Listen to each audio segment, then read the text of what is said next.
Bonjour, madame, messieurs, bienvenue sur Equinox Télévision pour ce nouveau numéro, édition de ce 17 avril 2018. Il y a 10 ans, nous quittait, disparaissait Aimé Césaire, le chantre de la négritude qui nous a quittés. Souvenez-vous, le 17 avril 2008, à l'âge de 95 ans, lui qui a nourri la postérité de belles images, mais également de la bonne nourriture intellectuelle, surtout l'extrait d'un de ses poèmes, « J'habite une blessure sacrée, j'habite des ancêtres imaginaires, j'habite un vouloir obscur, j'habite un long silence, j'habite une soif irrémédiable ». Voilà un extrait parleur de ce qu'était Aimé Césaire, à qui on rend hommage ce jour sur le plateau du Zénith Equinox Télévision. Madame, Monsieur, comme chaque matin, on ne dérogera pas la règle qui veut que l'émission soit une cadence continue et perpétuelle de sujets qui se dessinent et s'enchaînent sur ce plateau. Avec vous également pour ce rendez-vous, Charlamel Bachou, je vous dis bonjour. Bonjour, monsieur Eric Fopoussi. Bonjour à monsieur Satenan Dominique. Bruce Lee, africain. Messieurs, ne jouez pas avec les Camerounais et ne jouez pas à ce jeu.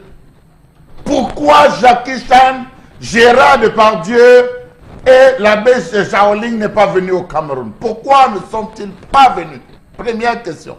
Deuxième question, comment comptez-vous rembourser l'argent des Camerounais que vous avez indûment perçu? Arrêtons de jouer à ce jeu. Les Camerounais ne sont plus cons. Dans tous les cas, un dossier en préparation. Il faut qu'on comprenne. Ça a été une farce, hein, la sortie d'hier face aux médias où les organisateurs de cette grosse escroquerie en Mondiovision au Cameroun se sont plutôt attelés à dire où se trouve Jackie Chan au lieu de faire des précisions sur la procédure de remboursement parce que ayant trompé les Camerounais sur la marchandise. Ils doivent même s'excuser. Il faut qu'ils s'excusent publiquement et dans les médias nationaux qu'ils connaissent. Il faut s'excuser.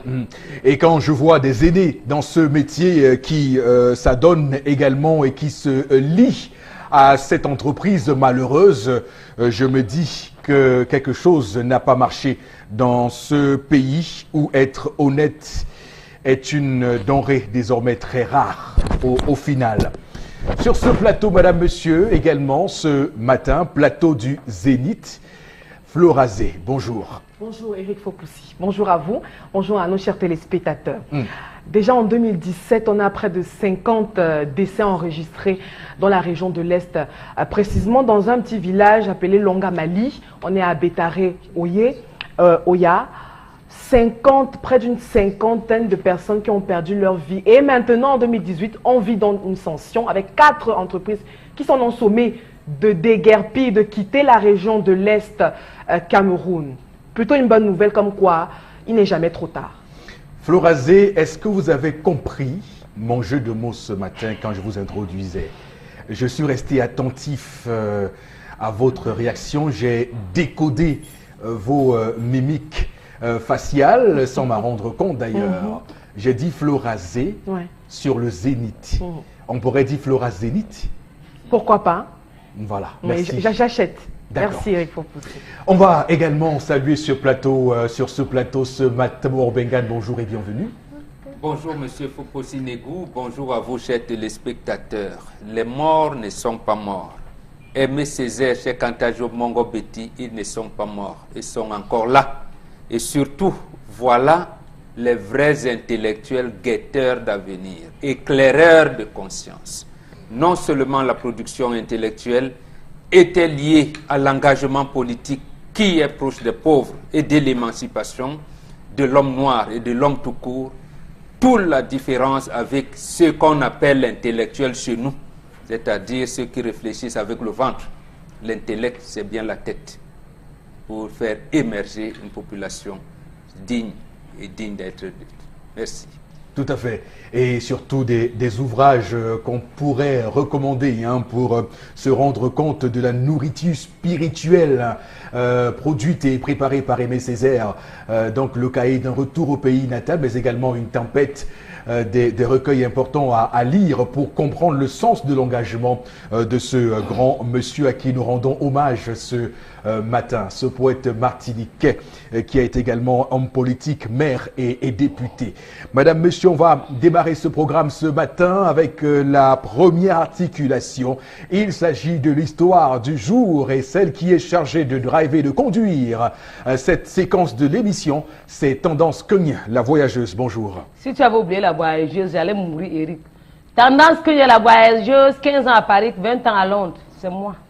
Les gens qui disent que Cogne n'a pas 35 ans en Europe. J'ai décidé de venir m'installer au pays, dans mon pays que j'aime bien. Très bien. Ce matin, je vais parler des femmes, des mamans qui cèdent aux caprices des enfants.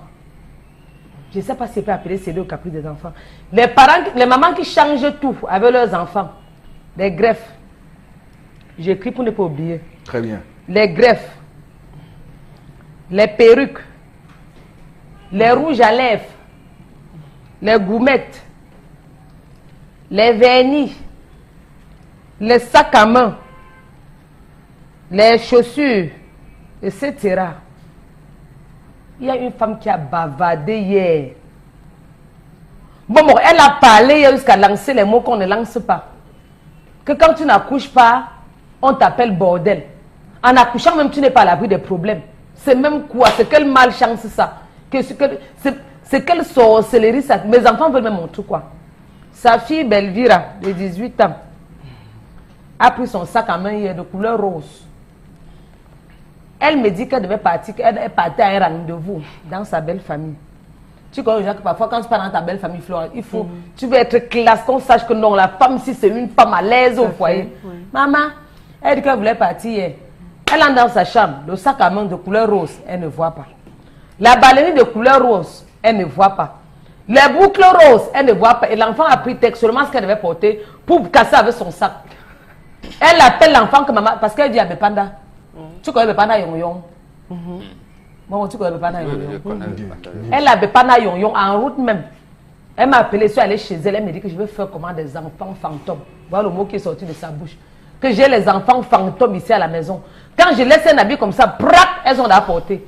Et comme nos enfants grandissent vite aujourd'hui, tu vois un enfant de 17 ans qui est là, grande même plus que sa mère. Elle dit qu'elle a appelé sa fille que pardon. Elle a d'abord appelé sa deuxième fille que mon sac à main est où? La ballerine est où? Les boucles. Sa deuxième fille a dit que maman Bévira a porté. Elle appelle Bévira que mamie, tu es où? Sa fille lui a dit qu'elle a Bonabéry. Et du coup, ça a fauché son programme. Elle l'a bavardé, parlé jusqu'à... J'ai dit qu'elle ne peut pas laisser. Je ne peux pas laisser cette affaire parce que je ne décide plus de moi.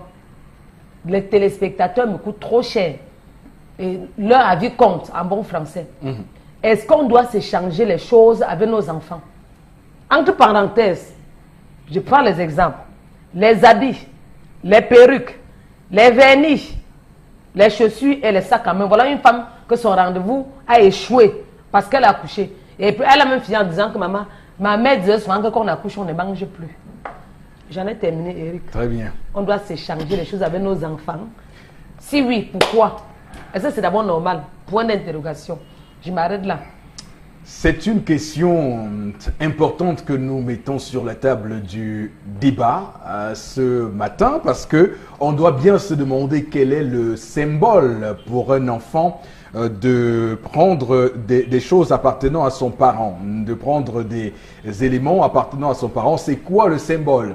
Si on se retrouve et si on met en perspective la question de la succession et de l'héritage et du legs, ce qu'un parent laisse à son enfant une fois décédé, est-ce qu'on peut rapprocher ces deux éléments-là de ce cas précis des enfants qui ont l'habitude de porter les choses de leur maman? Ou simplement le symbole, c'est une question d'amour, d'harmonie dans la famille que les parents souhaitent faire prospérer avec leurs enfants en leur acceptant, en leur accordant d'ailleurs le droit de prendre ce qui leur appartient. Donc c'est une question importante, l'harmonie dans la famille, mais également la question de l'héritage du legs, de ce qui appartient aux parents.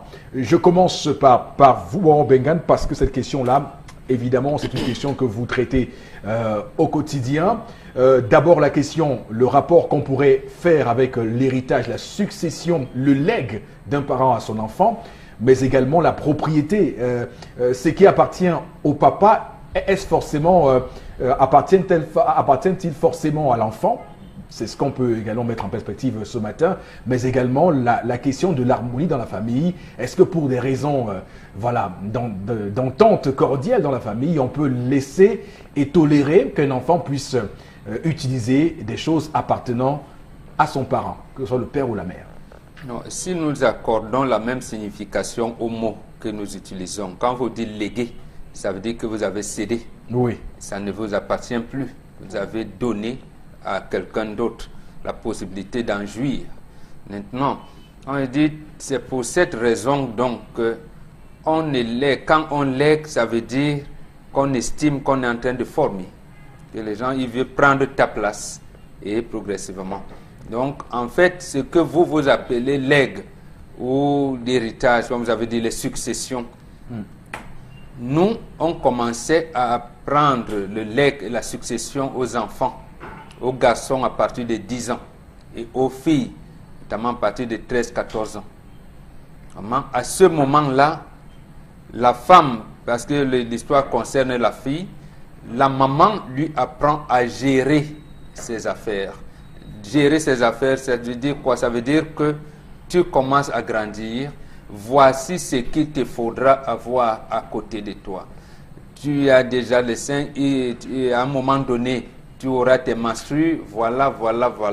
À un moment donné, à une étape de ta vie, tu es appelé à aller en mariage, comme semble être le cas. Quand vous allez à la belle famille, comment on y va? Qu'est-ce qu'on prépare pour aller à la belle famille? Tout ça est compartimenté, est bien réglementé. Et à quel moment on voit son fiancé? À quel moment et comment on rend visite à sa future belle-mère, à son futur beau-père? Donc, vous nous faites l'image de la transmission. Absolument. La transmission d'abord du savoir-vivre, du savoir-être. Mais là, il y a une transmission un peu malheureuse de l'avoir. Ça commence par la femme elle-même qui se plaint. D'accord. Regardez le prénom qu'elle donne à son enfant. Belvira, ça signifie quoi? Ça ne signifie rien du tout. Ou alors, si vous voulez, ça signifie la déviance même de la société. Mais Belvira a appris mes choses. Ça commence par là. C'est elle, c'est bien elle qui lui a donné le nom de Belvira. On va fouiller pour savoir quelle est l'étymologie de Belvira, pour savoir si ça n'a rien à voir. Ça n'a rien à voir avec notre culture. Belle vie. Ah, peut-être, mais dans quel dialecte? Les filles ont le nom. Et chez nous, la fille a 2 noms. Le nom de papa Ngombengan. Mais mon épouse appelle la première fille sa belle-mère. C'est sa belle-mère. Donc, elle lui donne un petit nom à sa belle-mère. Oui. À celle qui a le nom de sa maman, elle l'appelle maman. C'est-à-dire qu'il y a des petits noms qu'on donne à sa belle-fille qui ne s'accommodent pas de Belvira. Donc, comment vous expliquez le phénomène qui est décrit dans l'histoire de ce jour, de cette fille qui happe à souhait, à temps et à contre-temps les affaires de sa maman? Sa maman, elle qui a l'erreur, elle a oublié comment sa propre maman lui a appris la vie. Au lieu de transmettre ce qu'elle a reçu de sa maman, vous ne trouvez aucun inconvénient? Il n'y a aucun inconvénient que cet enfant... non, il y a toujours, c'est toujours même le nom qu'on lui a donné, c'est un inconvénient. C'est un inconvénient. Nous vivons là dans la déviance totale. D'accord. Donc je veux dire, elle va s'en prendre à elle-même. C'est elle qui met tous ses enfants dans la déviance. Donc en fait, quand vous donnez vos boucles d'oreilles à votre fille, parce qu'elle grandit déjà, elle n'a pas encore de moyens pour acheter, vous lui dites, ma fille, à cet âge-là, vous commencez à avoir le visage d'une femme. Voilà, vous l'amenez dans votre garde-robe, vous lui dites, prenez ça, prenez ci, prenez ça. Vous lui donnez. D'accord. Il n'est plus question d'échanger. On n'échange pas. Même votre sac à main, on n'échange pas. Vous ne devez pas porter. En fait, ça veut dire quoi? Ça veut dire que... Vous offrez. Oui, mais, vous offrez. Mais vous n'utilisez pas. Vous n'utilisez plus. Pas, Quand vous offrez aussi à votre fille, à votre jeune, à votre fils, vous ne rétrocédez plus, vous n'utilisez plus. Ça veut dire en fait que cette fille est en train d'entretenir des relations sexuelles avec son papa. C'est ce que ça veut dire. Parce que lorsque maman, vous donne ses habits, elle les lave et vous donne, c'est fini. Elle ne les reprend plus. Donc, c'est ça qu'il faut comprendre par là d'abord, la première vue. Maintenant, vous dites c'est la modernité. Moi, je dis c'est la déviance totale. Vous dites, oui, les enfants d'aujourd'hui, vous avez utilisé l'expression des tendres, mais les enfants d'aujourd'hui, ce n'est pas les enfants d'aujourd'hui. Ils sont nés enfants. Nous leur avons inculqué une éducation, absolument. Alors, là, la faute revient à la maman. Est-ce qu'on pourrait y voir la pauvreté? Est-ce qu'on pourrait comprendre ce phénomène par la pauvreté ambiante qui fait que les parents n'ont plus les moyens nécessairement d'offrir à leurs enfants les choses qu'ils sont en droit d'attendre? Non, monsieur. Ici, c'est la pauvreté mentale. Très bien. L'éducationnelle. La pauvreté sur le plan financier, matériel, non, n'existe pas, n'a pas sa place ici. Puisqu'on peut trouver des habits à 100 francs aujourd'hui. Attention, on en trouve. Donc, c'est plutôt la pauvreté mentale. D'accord. Alors, Charles Hamel, c'est à vous que je m'adresse par la suite. Alors, comment vous expliquez ce phénomène qui n'est pas un cas isolé, hein? L'histoire de ce matin n'est pas un cas isolé, ça se voit, ça se constate. Alors, je vais d'abord commencer par faire une petite reprécision. Je sais que Moubouk l'a fait, mais je vais insister en disant que le legs n'est fait que lors au décès de l'individu qui fait un legs. C'est-à-dire, à ma mort, je fais don de tous mes biens. Et ça, c'est le legs. De son vivant, qu'est-ce qu'il fait? Non, de son vivant, il fait un don. Il fait un don. Il fait un don, il fait un cadeau. Donc, il faut faire à ce niveau. Absolument. Vous voyez, à ce niveau. D'accord. La différence. Oui, absolument. Donc, maintenant, l'éducation de la jeune fille était vue comme un triptyque qui commençait à la cuisine. Savoir laver les assiettes, savoir apprêter les condiments, savoir les écraser, savoir assaisonner, éplucher, composer les repas. Savoir prendre le riz, savoir que le riz peut être accompagné par telle sauce, savoir qu'on ne peut pas faire le coquille avec le riz, savoir qu'on ne peut pas... Il y a un ensemble, la première initiation de la fille à ce niveau. La deuxième initiation de la fille venait dans son environnement immédiat, sa chambre. Comment classer les choses, comment organiser. Et durant ce parcours jusqu'au corps, parce que le dernier était le corps. Et lorsqu'on arrivait au niveau du corps, la fille se retrouvait déjà entre les 9, 12, 13, 14 ans. On lui disait, maintenant ma fille, tu vas bientôt saigner. Ma fille, tu vas faire ceci, tu vas entrer dans une autre phase. Comme ton corps sort, tu vas plus te laver avec les garçons. Tu ne vas plus faire ci, tu ne vas plus faire ça. Attention, il faut cacher ton corps. Évite qu'on voit ta nudité. Voici les parties les plus importantes. Lorsque tu te dois de cette situation, voici comment, lorsqu'un garçon va te faire ci. Voilà les différentes étapes. Donc lorsque la fille arrivait, c'est la maman qui prenait ces objets de jeune fille. Ces objets, ces parures corporelles de jeune fille pour orner sa fille.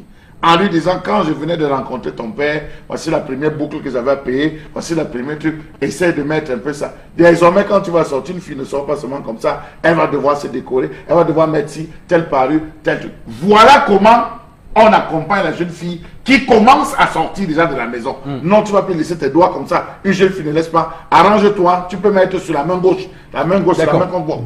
Dans le cas d'espèce, oui, j'en viens. Ce matin, oui, dans le cas d'espèce, je peux oublier la question que je peux poser. Dans le cas d'espèce, Charles Hamel, est-ce qu'on doit aujourd'hui reprocher à cette jeune fille de faire ce qu'elle fait et de mettre le grappin sur les objets appartenant à sa maman? J'en viens, j'étais en train d'en venir. Oui, d'accord. Avant d'en venir, est-ce qu'on peut expliquer son comportement par le fait qu'il n'y a pas eu le cheminement que vous venez de dérouler dans son éducation? Voilà, allez-y. Là, vous avez fait, j'ai anticipé. Oui. Allez-y, continuez. Parce que la jeune fille n'entrait pas, n'avait pas accès à la chambre de sa mère. Oui. La jeune fille était invitée à sa mère, par sa mère lors d'une conversation. Et c'est durant la conversation qu'elle lui faisait don. Elle pouvait arrêter que samedi tel, je veux vider ma cantine. Parce que quand elle voit les formes de ma fille, c'est comme quand moi-même j'étais jeune, pour parler trivialement. Elle invite donc sa fille le samedi. Elle lui dit que vraiment, depuis je n'ai pas ouvert la valise, ouvre-moi un peu la valise. Elle ouvre la valise, la fille dit que maman, la robe c'est bien, hein. J'essaie. La maman dit si tu veux, essaye. En fait, c'est seule la maman qui sait qu'elle veut faire don à sa fille. Mais aujourd'hui, les jeunes filles s'invitent à temps et en contre-temps dans les chambres de leurs parents. Entre même parfois surprennent leurs parents dans des conversations et dans des positions étrangement. On n'entre pas, on n'a pas accès. Parce qu'on a libéralisé, justement, comme Bombo est en train de décrire, on a libéralisé ce que vous appelez le progrès, l'émancipation. On a dans la chambre de papa, on vient ouvrir la porte comme ça, on est entré. Non. Mais il y avait tout un rituel. Mais cher Lamès, c'est parce de quelle fille on parle? Parce que il y a des jeunes... de la jeune fille d'aujourd'hui. Non, il y a des jeunes filles qui n'ont pas besoin de ça, qui entretiennent des relations avec des hommes qui ont un nombre non, permettez-moi de vous dire de niveau financier et qui les prennent en charge. Je suis en train de dire, on parle d'une jeune fille qui prend les choses de ses parents. Je dis que c'est une fille qui entre dans la chambre de son père comme si elle allait à la cuisine. Tout à fait. Elle allait à la cuisine. Oui. Mais savez-vous que dans la tradition, la fille qui connaissait l'homme ne pouvait plus s'asseoir sur le même banc que sa mère. S'asseoir sur le même banc que sa mère, c'est partager, comme Bobo vous l'a dit, le même mari. Vous, d'office, vous avez déjà couché le même homme. Vous ne pouvez pas traverser de même pour le garçon, traverser les jambes de sa mère. Traverser les jambes de votre maman, vous voulez dire que vous avez couché avec votre mère. Donc, beaucoup de choses ont été abandonnées, ont été rejetées. C'est la mondialisation qui veut qu'aujourd'hui, maman assise en bas, va dans la chambre, tu vas dans tu vois tel panier, tu vas dans le panier, là, tu vas voir, et à l'argent, tu récupères. Apporte-moi tel bout. La fille qui va se servir. Donc, il y a eu délitement, comme Bobo le dit tous les jours ici, du non-respect de nos valeurs, un abandon. Et c'est ça qui fait en sorte que les jeunes filles se retrouvent aujourd'hui à prendre les choses de leurs parents inconsciemment et que les parents inconsciemment ne ramènent pas les enfants en ordre en disant quand tu prends ceci, tu es déjà en train de souhaiter ma mort. Parce que c'est en fait ça. C'est en fait ça. La jeune fille qui commence à porter les choses de sa mère souhaite déjà sa mort parce qu'elle veut se les approprier comme son héritage. Donc c'est votre QFD de ce matin, c'est important. Je ne suis pas loin de ce qu'a dit Mbambok.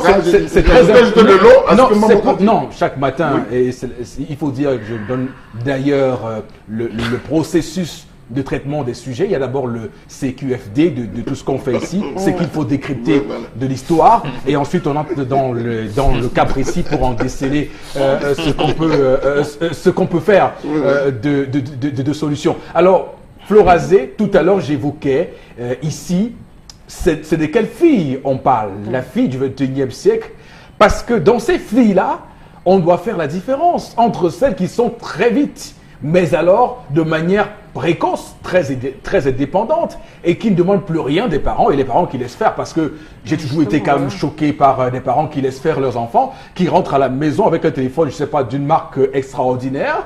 Ils savent très bien qu'eux-mêmes, ils ne peuvent pas s'offrir ce téléphone-là, mais ils acceptent que l'enfant ait ce type de téléphone. Mais également des greffes, des habits, tout ce qu'on peut imaginer. Donc on a visiblement une fille qui n'est pas dans ce registre, qui est beaucoup plus dans, elle veut recevoir de sa maman, de ses parents, ce qu'ils ont vécu et ce qu'ils ont eu. Florazé. Je suis d'accord avec vous par rapport à... En fait, je crois que c'est la question principale de l'histoire du jour. De quelle fille s'agit-il? Elle a quel âge? 18 ans. Elle vit dans quel environnement? A-t-elle un père? Vit-elle avec sa mère? Est-ce que c'est une maman célibataire? Est-ce qu'il y a un homme dans la maison? Est-ce qu'elle a des frères? Est-ce qu'elle a des sœurs?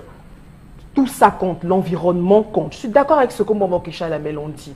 Parce que j'estime que même au-delà du dialogue, le parent reste le parent, l'enfant reste l'enfant. Et maintenant, même dans le legs, le don, etc., l'enfant respecte ça. Maintenant, quand vous avez ce type d'histoire où la jeune fille prend la ballerine, ça veut dire qu'à un moment donné, maman avait laissé faire. Donc ici, la maman ne peut s'en prendre qu'à elle-même. Donc, elle n'a pas à faire un débat, à crier et tout pour alerter les tendances et autres. Parce que justement, les parents ont fui leurs responsabilités. Je reviens pour dire que là, on a affaire à une fille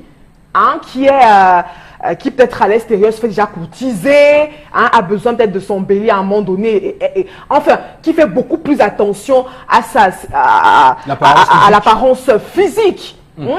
Quelle classe fait-elle? Était déjà au supérieur, était encore au secondaire, etc. Donc, je dis qu'à un moment donné, nous avons été ados. Non, mais on a été...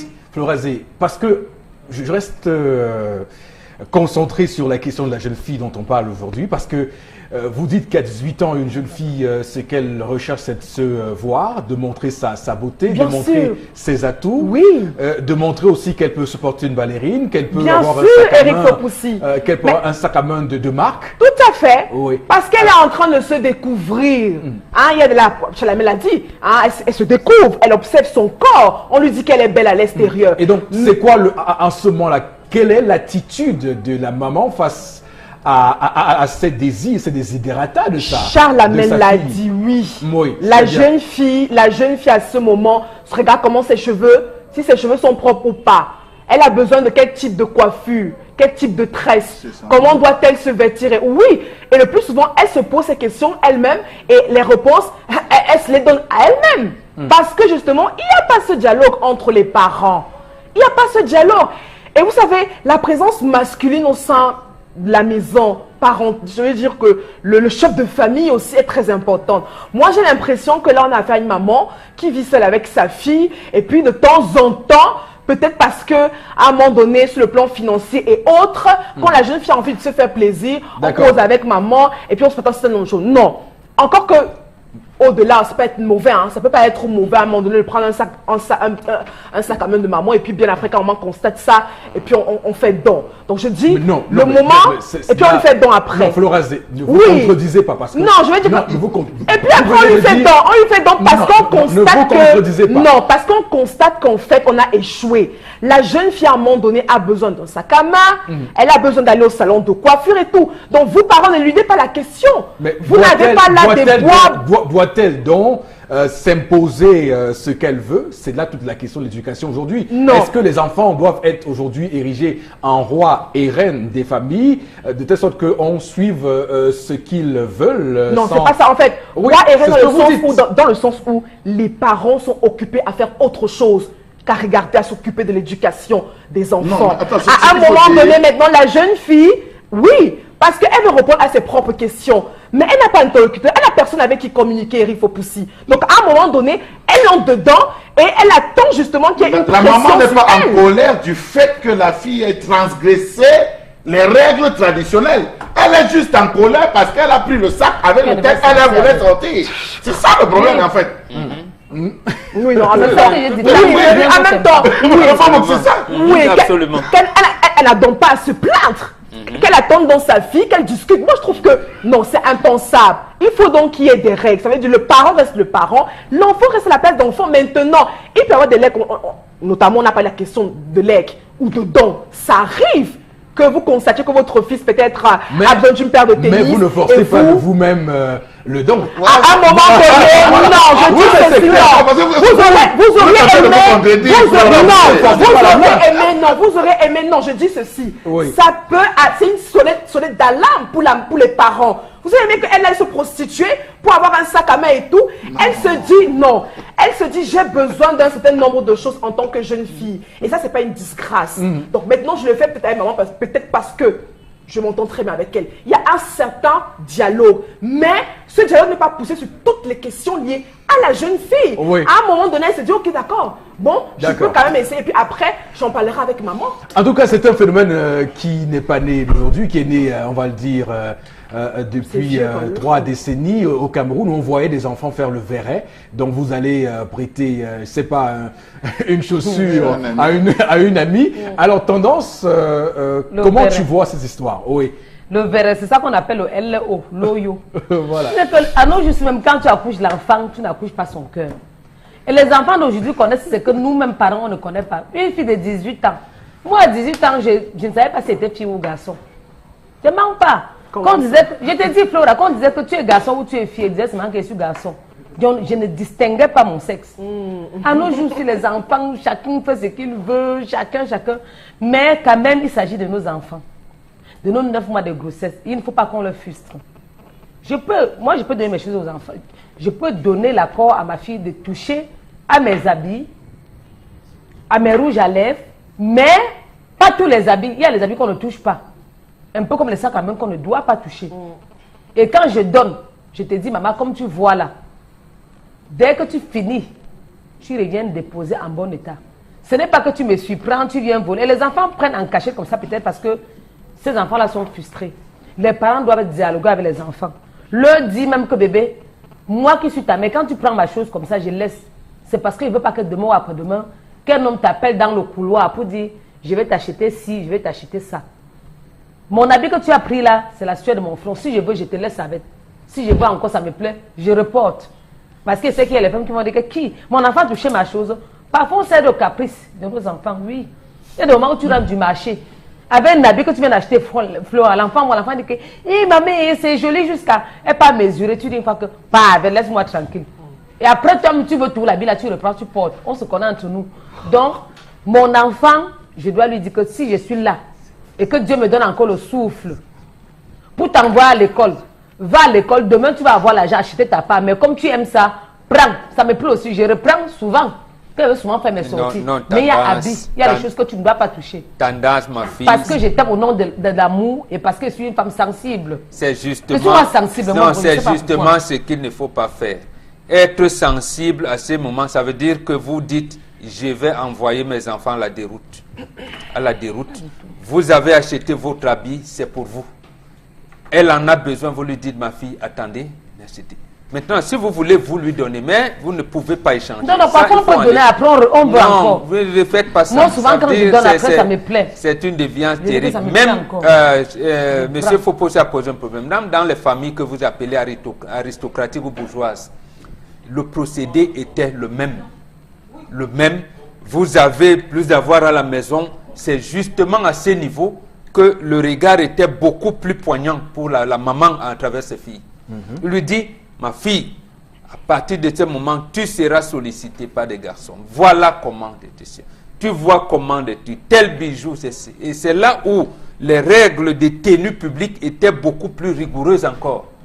Et là où vous appelez, oui, aujourd'hui, vraiment, les conditions matérielles, non.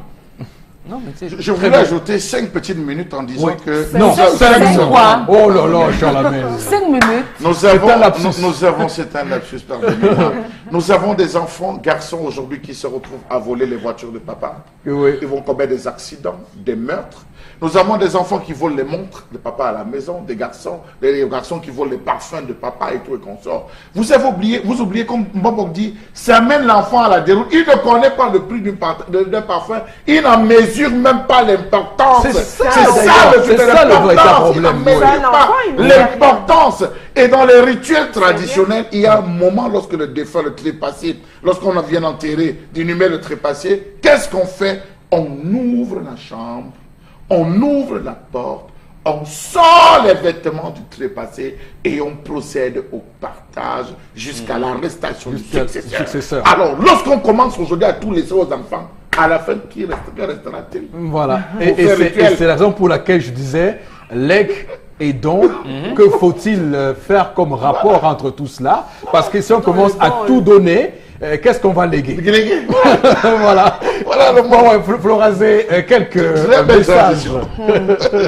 Quel que soit le premier, Makepem Nsoke, on a donc cette de bienvenue qui réagit, le tout premier SMS. Cette femme, quel que soit l'acte commis, reste protégée par les enfants. Alors, elle devrait encadrer l'enfant, ne finit jamais vu que le monsieur trouve également une chambre à cette femme en dehors de son domicile, et puis qu'elle reste, je crois la jeune fille, qu'elle reste là, et on pourra également... j'arrive pas à comprendre le message. C'est vous qui l'avez induit en erreur, puisque vous avez dit que c'est pour un garçon, ou la main vie sale. Donc c'est par rapport à ça qu'il réagit. On ne sait pas quel âge la gamine a, en tout cas. 18 ans. Elle a 18 ans. Elle est déjà majeure. Cette fille est sur la bonne voie. Déjà, elle prend sa maman comme un exemple, au point de vue vestimentaire. Ça vaudrait mieux avoir une bonne maman, par exemple, au lieu de la mondialisation. C'est ça. Voilà. Pour moi, le dialogue est nécessaire, mais le respect des enfants envers les parents est obligatoire. C'est Didier Dongusso qui réagit. Une autre réaction ce matin, le respect. La jeune fille devrait respecter sa maman. Déjà, quand on porte le vêtement de sa mère, c'est le non-respect. La mère donne le vêtement à sa fille et non le prêt. Voilà. Non, on verrait. Il faut peut-être comprendre ce que vous appelez respect. Quand on dit respect des parents, oui, des enfants envers les parents, tout le monde le sait. Mais lorsque vous dites à votre fille de 6 ans, s'il te plaît, donne-moi de l'eau à boire, qui respecte qui à ce moment-là? Et il y en a des parents qui vous disent, oui, mais on commence à apprendre non, à cet âge-là, comme dit ça la mère souvent, l'enfant est un esclave. Vous lui dites, donne-moi de l'eau à boire, va laver les assiettes, lave tes vêtements, fais ceci. On lui donne, on ne dit pas s'il te plaît. Non. D'accord, on lui intime des ordres. Absolument. Oui, Florazé, allez-y. C'est vrai que la modernisation nous envahit, mais nous ne devons pas oublier d'où nous venons et devons apprendre à transmettre les valeurs traditionnelles. D'accord. Merci beaucoup à vous, madame, monsieur, de rester sur Equinox Télévision. La suite de votre programme, le Zénith, c'est dans un court instant.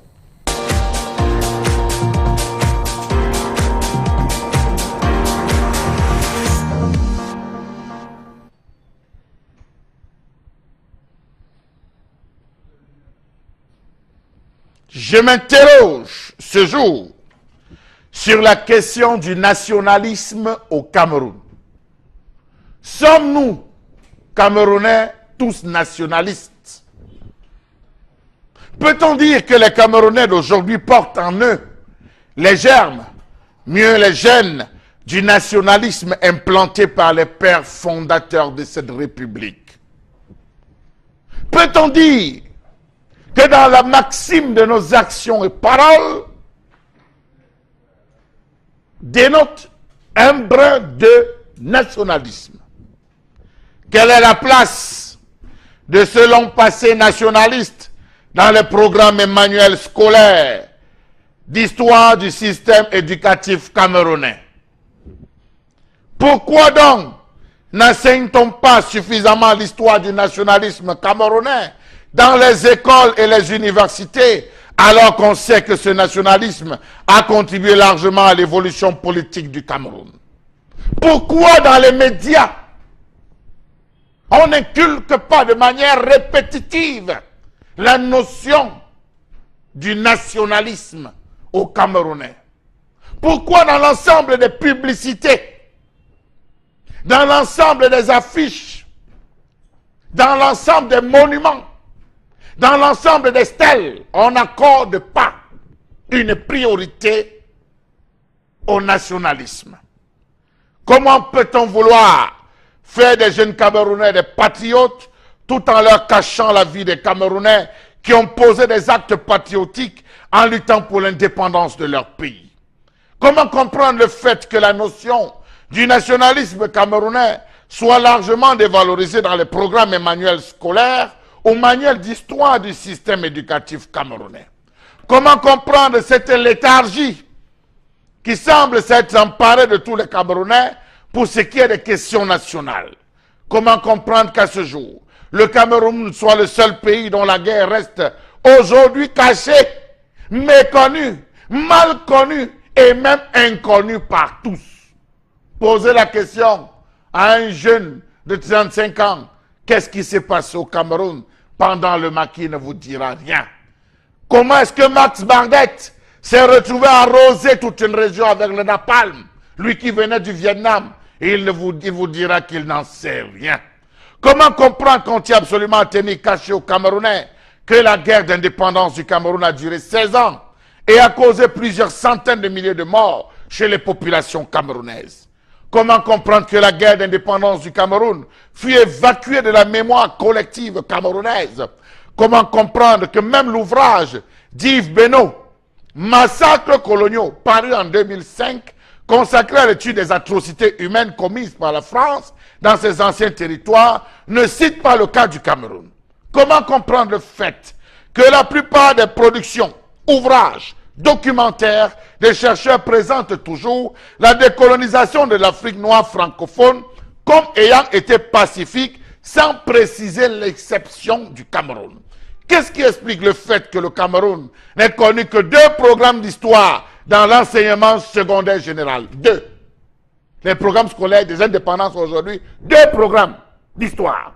Le premier, datant de 1963, modifié fondamentalement en 1990 pour laisser la place au second qui est encore en vigueur aujourd'hui.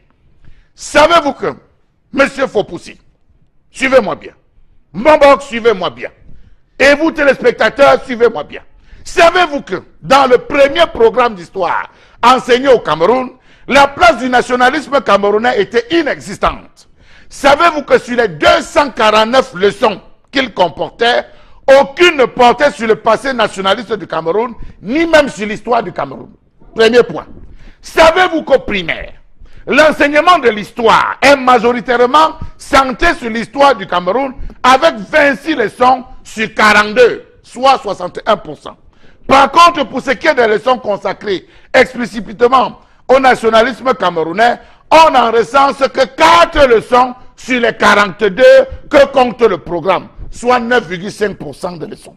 Savez-vous que sur les 164 leçons d'histoire enseignées de la 6e en terminale, 32 sont consacrées à l'histoire du Cameroun.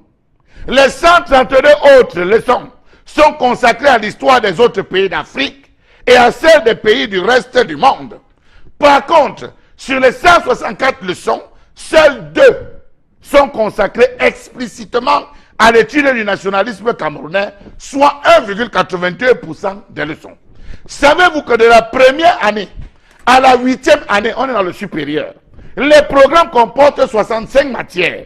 Sur ces 65 matières, 6 renvoient à l'étude de l'histoire du Cameroun, soit 9,23% de matières, tandis que sur l'ensemble de toutes les 65 matières, une seule leçon à l'université, une seule leçon, cours d'histoire, se rapporte au nationalisme camerounais, soit un taux de représentativité de 1,5%. Mais cette leçon unique ne se rapporte pas au nationalisme camerounais que de façon implicite. Elle est en effet intitulée, 2 points, la décolonisation du Cameroun.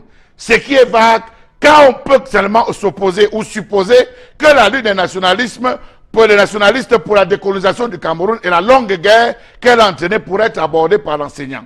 Pour tout dire, sachez qu'au Cameroun, les programmes d'histoire sont encore extravertis. Autrement dit, on enseigne plus l'histoire des autres pays que celle du Cameroun. La place du nationalisme camerounais dans ce programme est très marginale d'un point de vue quantitatif. Plus on évolue dans le parcours scolaire du primaire au supérieur, moins le nationalisme camerounais est présent dans le programme. Conséquence, nous avons des individus troglodytes qui ne maîtrisent rien de leur histoire. Si nous avions été en Assemblée Générale, je vous aurais applaudi, Charles Hamel. Merci. Non, nous ne sommes pas l'Assemblée Générale. Nous Non, sommes je bien m'applaudis. sur un plateau de télévision très sérieux. On va donc évoquer un sujet sérieux. Et d'ailleurs, sur cette question, il y a un livre, un ouvrage de Daniel Abois, lui qui est enseignant à l'Université de Yaoundé 1. Un livre quand même qui montre bien que le Cameroun est le seul pays d'Afrique noire, francophone, hein, Afrique noire, à avoir arraché son indépendance. Et ce livre-là, ce chef-d'œuvre, que dis-je, ce joyau pour l'intellect, c'est bien, titré Cameroun, Histoire de nationalisme. 1884-1961, signé Daniel Abois.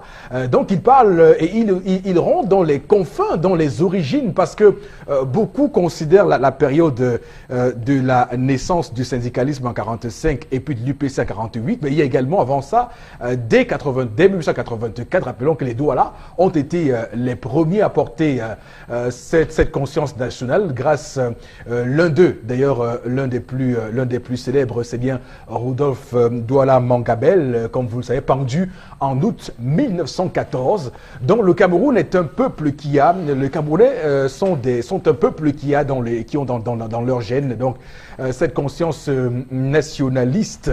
Alors on va, Bengan, avec vous, comprendre pourquoi cette histoire-là reste, on va dire, enfouie, cachée, comme si on ne voulait pas que tout le monde le sache.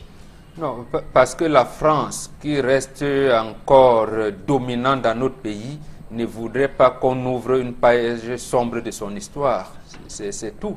C'est ça la seule explication. Oui. Et vous allez voir les intellectuels qui vont vous dire nous sommes indépendants. On n'est pas indépendants.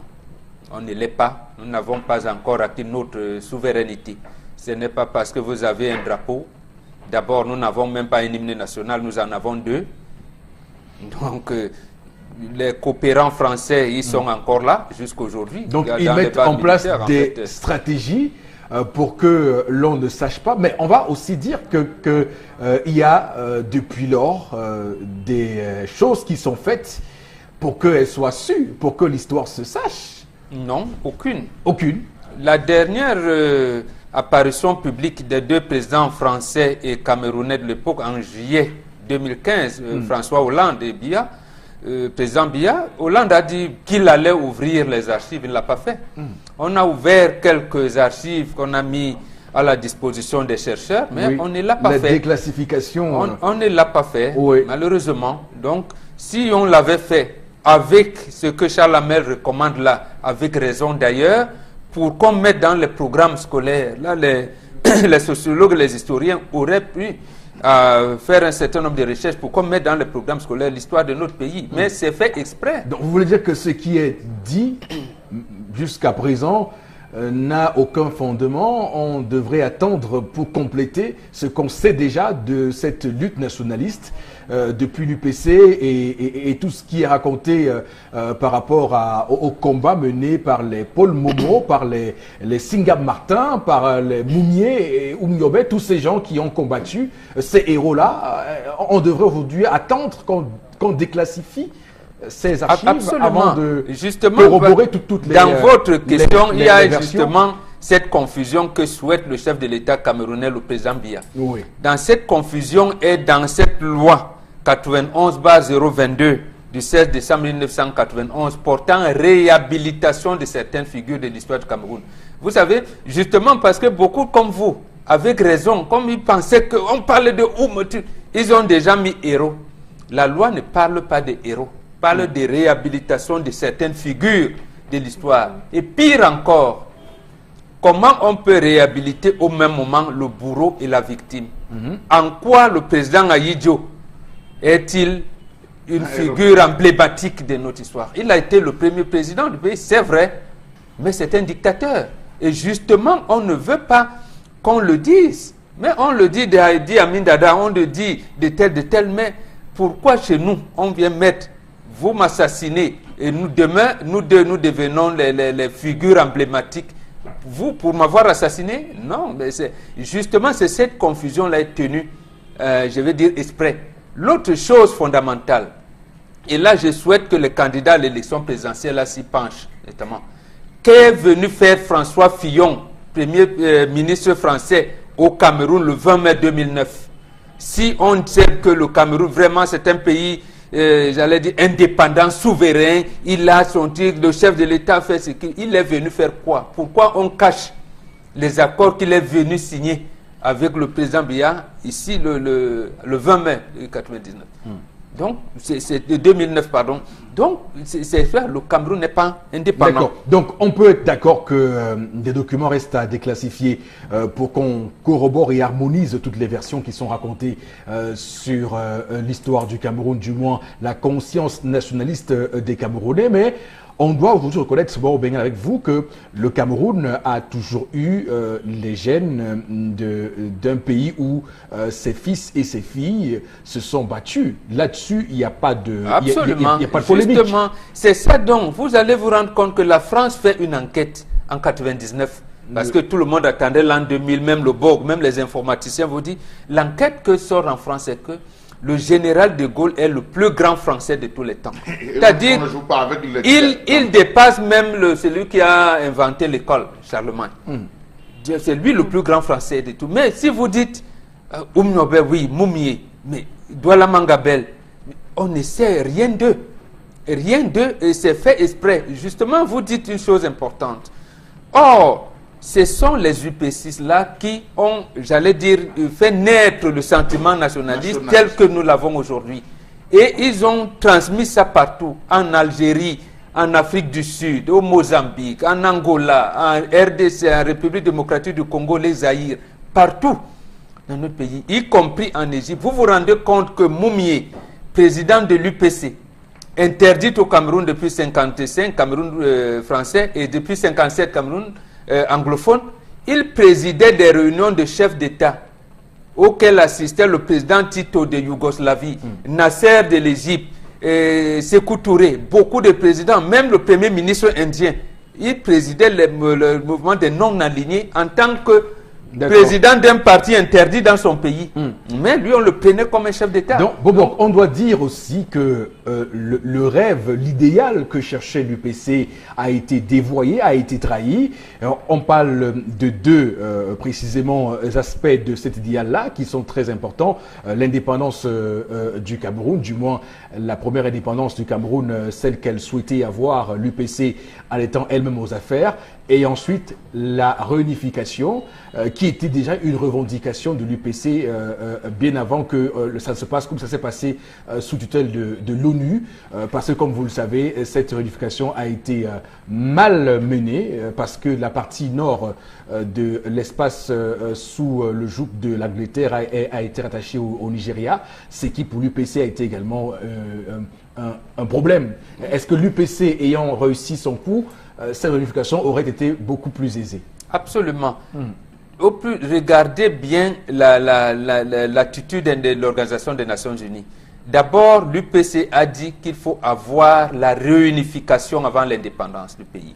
Oui. Et l'Organisation des Nations Unies organise une session spéciale Cameroun du 13 février au 4 mars 1959. Et là, je vous dis encore, Kosciusko Morizet, parce qu'il faut citer les noms, nous sommes à l'histoire, qui représente la France là-bas, refuse à Moumié, qui conduit la délégation du Cameroun, de rencontrer son frère Aïdjo même dans les coulisses, là où ça se dessine. Il refuse. Or, il disait réunifier le pays, organiser les élections générales, et c'est après que vous allez donner l'indépendance à tout le Cameroun réunifié.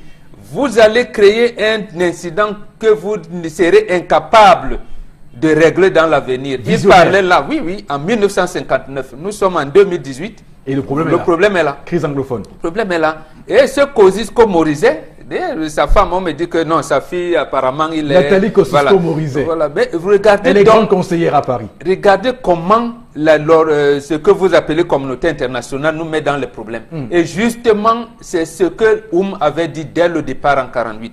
C'est-à-dire que le Cameroun, qui n'est pas sous tutelle de la France ni de l'Angleterre, est sous tutelle des Nations Unies. Oui. Mais on permet qu'on mette un bout de phrase pour le compte de la France qui dit « Elle l'administrera comme partie intégrante du territoire français ». Là où on m'a dit « Mais cette phrase-là contredit même les accords de tutelle ».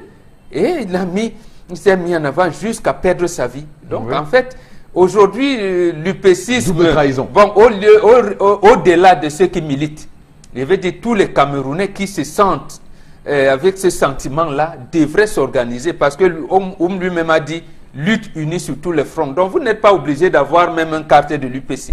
Mais dès lors que vous dites mon pays, et si c'est pour cette raison que nous demandons au président Biya, organise un dialogue avec les anglophones, par exemple. Monsieur Fopoussi, il est facile de prendre 10 moutons à Douala et de les amener à Garoua.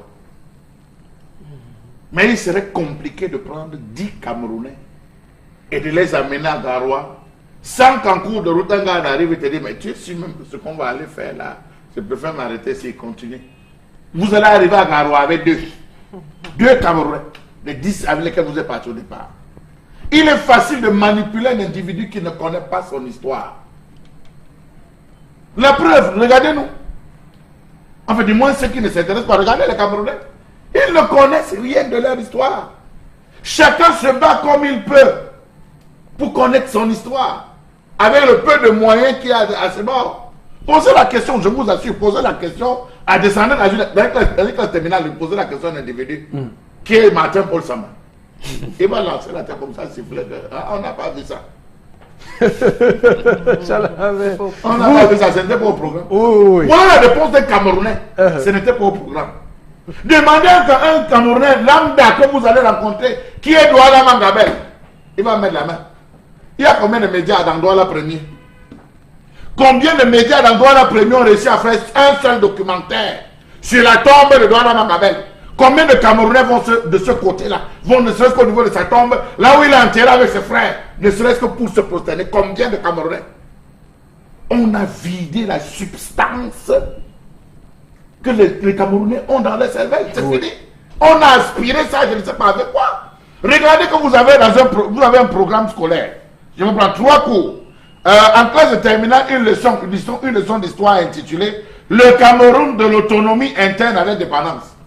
Dans le Cameroun, l'autonomie, là, il y a quoi dedans? À l'indépendance, il y a quoi? C'est d'une vacuité. Attends, il y a un autre coup. La pénétration européenne à l'intérieur du Cameroun et la réaction des populations autochtones. Voilà un titre de leçon.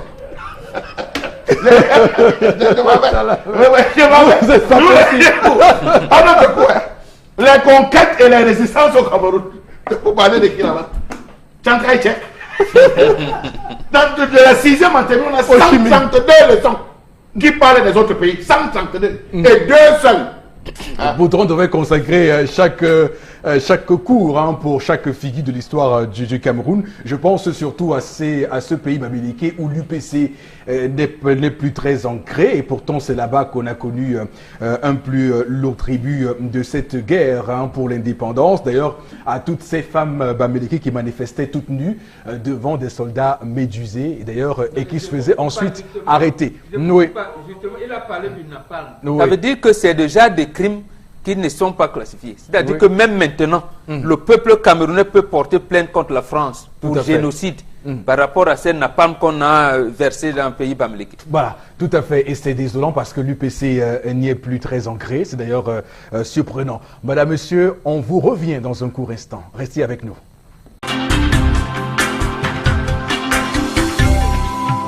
Voilà, monsieur, pour cette deuxième partie de votre émission reconnue d'utilité publique 10-12 le Zénith. Et pour cette deuxième partie encore, et toujours des sujets qui vont rythmer les échanges et nos réflexions sur ce plateau, avec Charles Hamel toujours en place, Lorazé également, Bourbengan aussi. Tendance Keunier, la voyageuse, 35 ans en Europe, toujours égale à elle-même sur ce plateau. On va donc démarrer avec toutes nos équipes en plateau, évidemment, qu'on n'oublie pas, qu'on salue très fort. Avec vous, Florazé, pour quelques messages, quelques réactions au sujet que nous avons développé sur ce plateau ce matin. Oui. Alors, pour Alexandre qui réagit, je pense que c'est la France qui détermine le programme scolaire au Cameroun selon l'un des accords imposés au Cameroun. Voilà, avec K. Et puis, une autre réaction de ce matin, les Florazé, enfants doivent recevoir une éducation Florazé, venant... j'ai voulu laisser passer ça, mais... je suis désolé, mais mon âme nationaliste aussi m'impose quand même de le dire. Mais c'est pour dire Cameroun avec K que vous dites ça petit comme ça. Non. Non, bien sûr. Avec K. J'ai dit avec... Bon, Il faut marteler le cas pour montrer un Cameroun uni. C'est ça, c'est ce que M. Fopossi Negou veut vous dire. Non, je l'ai dit petit. Non, il faut dire avec K. Avec conviction, force. Non, voilà. Je suis convaincue. Les enfants doivent recevoir une éducation venant des parents, pas seulement en prenant des vêtements, des choses, mais aussi à parler avec un meilleur ton. Voilà. Donc il faut dialoguer avec les enfants. Je suis vraiment choquée par rapport à la dotation des statistiques de l'histoire du Cameroun. Et je parie, malheureusement, le Cameroun est le seul pays en Afrique noire où nous vivons de toutes sortes sur la conscience du nationalisme. Voilà, merci pour vous. Et puis une autre réaction de ce matin. Le système anglophone essaie néanmoins d'enseigner l'histoire du Cameroun avec le peu d'informations qu'ils ont du Cameroun. Avec ce peu d'informations, on réussit quand même à inculquer quelques petites valeurs. C'est Margot Bali qui réagit. Non, moi je ne pense pas. J'ai bien parcouru ce programme. Est-ce qu'on enseigne là-bas que l'État de Borno, par exemple, c'est la partie qu'on avait coupée au Cameroun? Est-ce qu'on leur enseigne l'histoire du 11 février et qui se passe, on ne leur enseigne pas ça. Or, voilà les fondamentaux. Que signifie le 11 février qu'on a transformé en fête de la jeunesse? Ça, nos compatriotes anglophones ne savent pas tout à fait. C'est une journée de deuil. Est-ce qu'on leur dit que c'était pour diviser le Cameroun? Sinon, beaucoup, même des sécessionnistes, j'allais dire, n'auraient pas pris avec hargne un certain nombre. Ils auraient compris que ce n'est pas bon de continuer la partition du Cameroun. Donc, même eux, on est dans le même bateau qui coule. Le Cameroun a été suffisamment partitionné et on n'en veut plus d'ailleurs. Et d'ailleurs, on va faire une petite parenthèse, Bengan, pour dire que tout récemment, on a eu cette sortie du ministre de l'administration territoriale qui, sur un plateau de télé, disait que les sécessionnistes ont gagné, sont bien entretenus, ils sont en bonne santé et qu'ils ont plus de kilos désormais, que certains sont entrés avec 70 kilos et sont désormais à 90 kilos. Et j'ai beaucoup aimé la une ce matin de Nouvelle Expression, comme toujours, qui a dit, mais écoute, si vous dites que ces gens-là ont eu du poids, des kilos en plus, ça veut dire qu'ils sont en mauvaise santé. Oui, absolument. Et surtout la réaction des médecins. Oui, les médecins disent que maintenant, si vous dites que les médecins les visitent 3 fois par jour, ça veut dire que leur état de santé est inquiétant. Oui, parce que si vous êtes en bon état de santé, le médecin ne vous visite pas 3 fois par jour.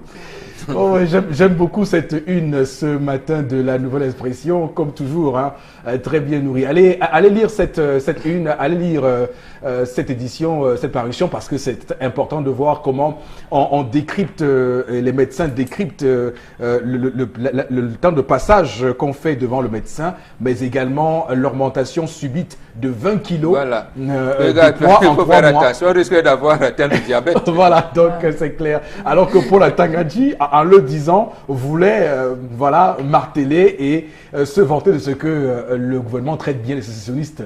Mais oh que non, c'est une communication un peu alambiquée. Florazé, allez-y, continuez à lire les messages, je vous en prie. Alors il y a Moisseau à Konsamba qui pense que tout dépend des relations entre la fille et la mère dès le bas âge, et de plus c'est sa mère, donc c'est possible que ce soit normal car c'est sa maman, et cette situation on l'observe beaucoup plus chez les enfants filles. Non, ce n'est pas parce qu'on observe une certaine complicité entre la fille et sa maman que c'est normal.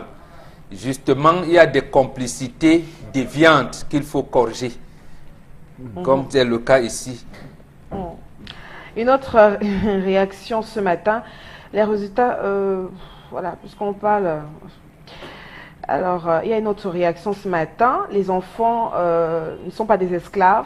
J'ai élevé les miens comme des êtres humains pleins de dignité et ils sont devenus des enfants et femmes dignes. Voilà, on fabrique... Certainement, des parents fabriquent des enfants complexés et mal dans leur peau et font d'eux des esclaves. Voilà. Je crois que c'est par rapport à... Le mot esclave est sorti dedans. C'est peut-être parce qu'on a dit que, voilà. À l'éducation, on a dit comme un esclave. Que de 0 à 10 ans. Si j'ai quelque chose et que ça plaît à ma fille, pourquoi elle ne prend pas? Non, quand votre enfant, avant l'âge de 10 ans, il doit savoir qu'il doit laver les assiettes. Si à 16 heures, il a mangé, il ne l'a pas lavé, vous le grondez. Il s'entête, vous tapez un peu. Ce n'est pas le rendre esclave. Au contraire, quand il aura plus de 20 ans, à ce moment-là, vous vous mettez à causer avec lui. Parce que pendant de 3 ans, quand vous l'amenez à l'école, vous n'avez pas demandé son avis. Quand vous l'inscrivez à l'école à 2 ans et demi, à 3 ans. Donc, ça veut dire que vous voulez qu'il ait une éducation à la maison et une instruction à l'école de la vie. Florette dit qu'il y a les femmes qui vont envoyer le message pour dire que non, l'enfant de qui? Sans s'interdire sur mes choses, vos enfants touchent. Vos enfants touchent vos choses et vous ne dites rien. Oui, les enfants touchent. En plus, les enfants qu'on accouche aujourd'hui, tu vois, une fille de 19 ans. Tu vois une fille de 19 ans qui est là comme si elle avait 30 ans. Ou c'est toi à cause de bourratifs que nous mangeons à nos jours, je ne sais pas. Et quand elle voit les trucs de maman, quand elle veut, elle prend, elle porte. La mère reste tranquille, moi elle laisse. Moi elle laisse. Voilà, voici la revue des réseaux sociaux, madame, monsieur. Oui, merci Eric Fopoussi. 3 informations qui font le buzz sur la toile. Et la toute première, on pense donc à cette opération qui a déjà pris effet, en tout cas pour ce mois d'avril, et qui va s'étaler pour le mois jusqu'au mois de juin.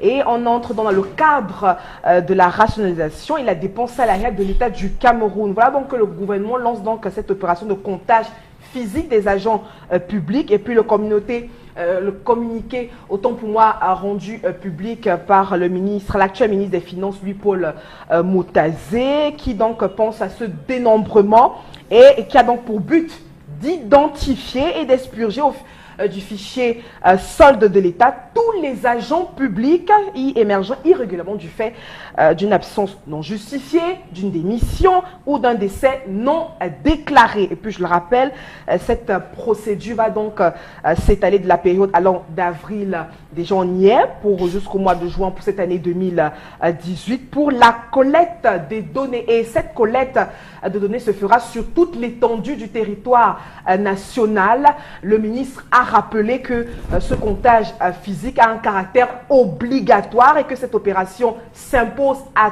tout agent public sous peine de suspension pure et simple. Alors, Bombok, Bengan, est-ce que Motazé va réussir là où Alamine Ousmane Mey a échoué? Non.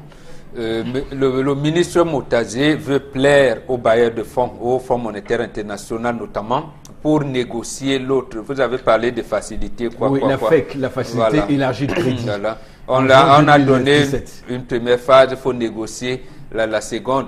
C'est pour ça qu'il fait cette chose. Il sait lui-même qu'il ne va pas réussir à ça.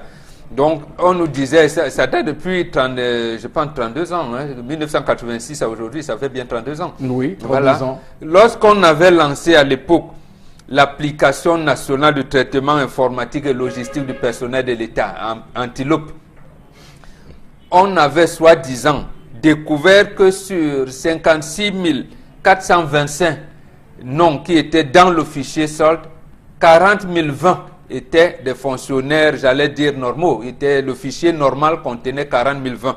Donc il y avait 16 225 fonctionnaires fictifs. Apparemment, à l'époque, on avait sécurisé parce qu'il y avait une direction de l'informatique et de la téléinformatique.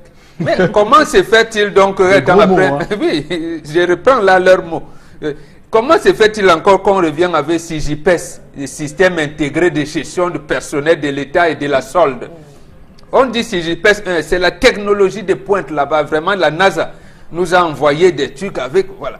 Mais après, on dit non, il y a des manquements, on va aller à SIGIPES 2. On vous dit ici, maintenant, c'est la finale des finales. C'est le Terminator. Voilà. Bon, j'ai donc envie de dire, comme mon ami Kankan, que ici, c'est là où la moyenne a dépassé le total. Donc, on ne parviendra pas.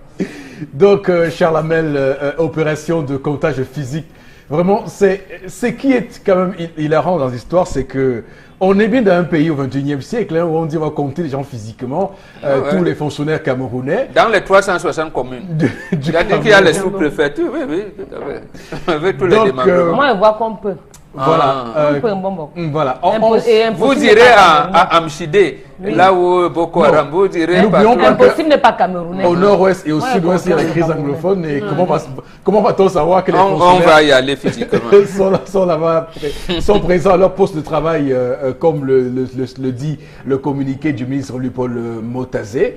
Mais ce qu'il faut dire, c'est que il y a quand même la mauvaise foi à Charles Hamel. On voit ailleurs comment ça se passe. Quand on décide une opération comme celle-ci, on vous dit quels sont les objectifs. Je rappelle que depuis hier, je cherche à savoir quelle est la masse salariale de l'État chaque mois.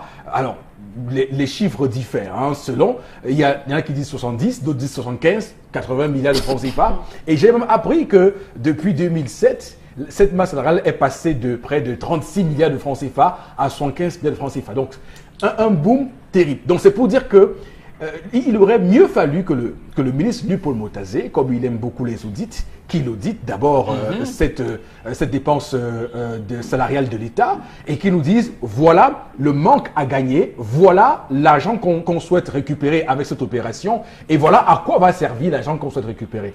Donc, ce qui est fait actuellement, je suis désolé, comme vous le dites souvent, Charles Hamel, c'est de la poudre de PLM-PMPM. Monsieur Eric Fopoussi Negou, en 2001, J'avais participé à ce qu'on avait appelé à cette époque l'inventaire national du patrimoine.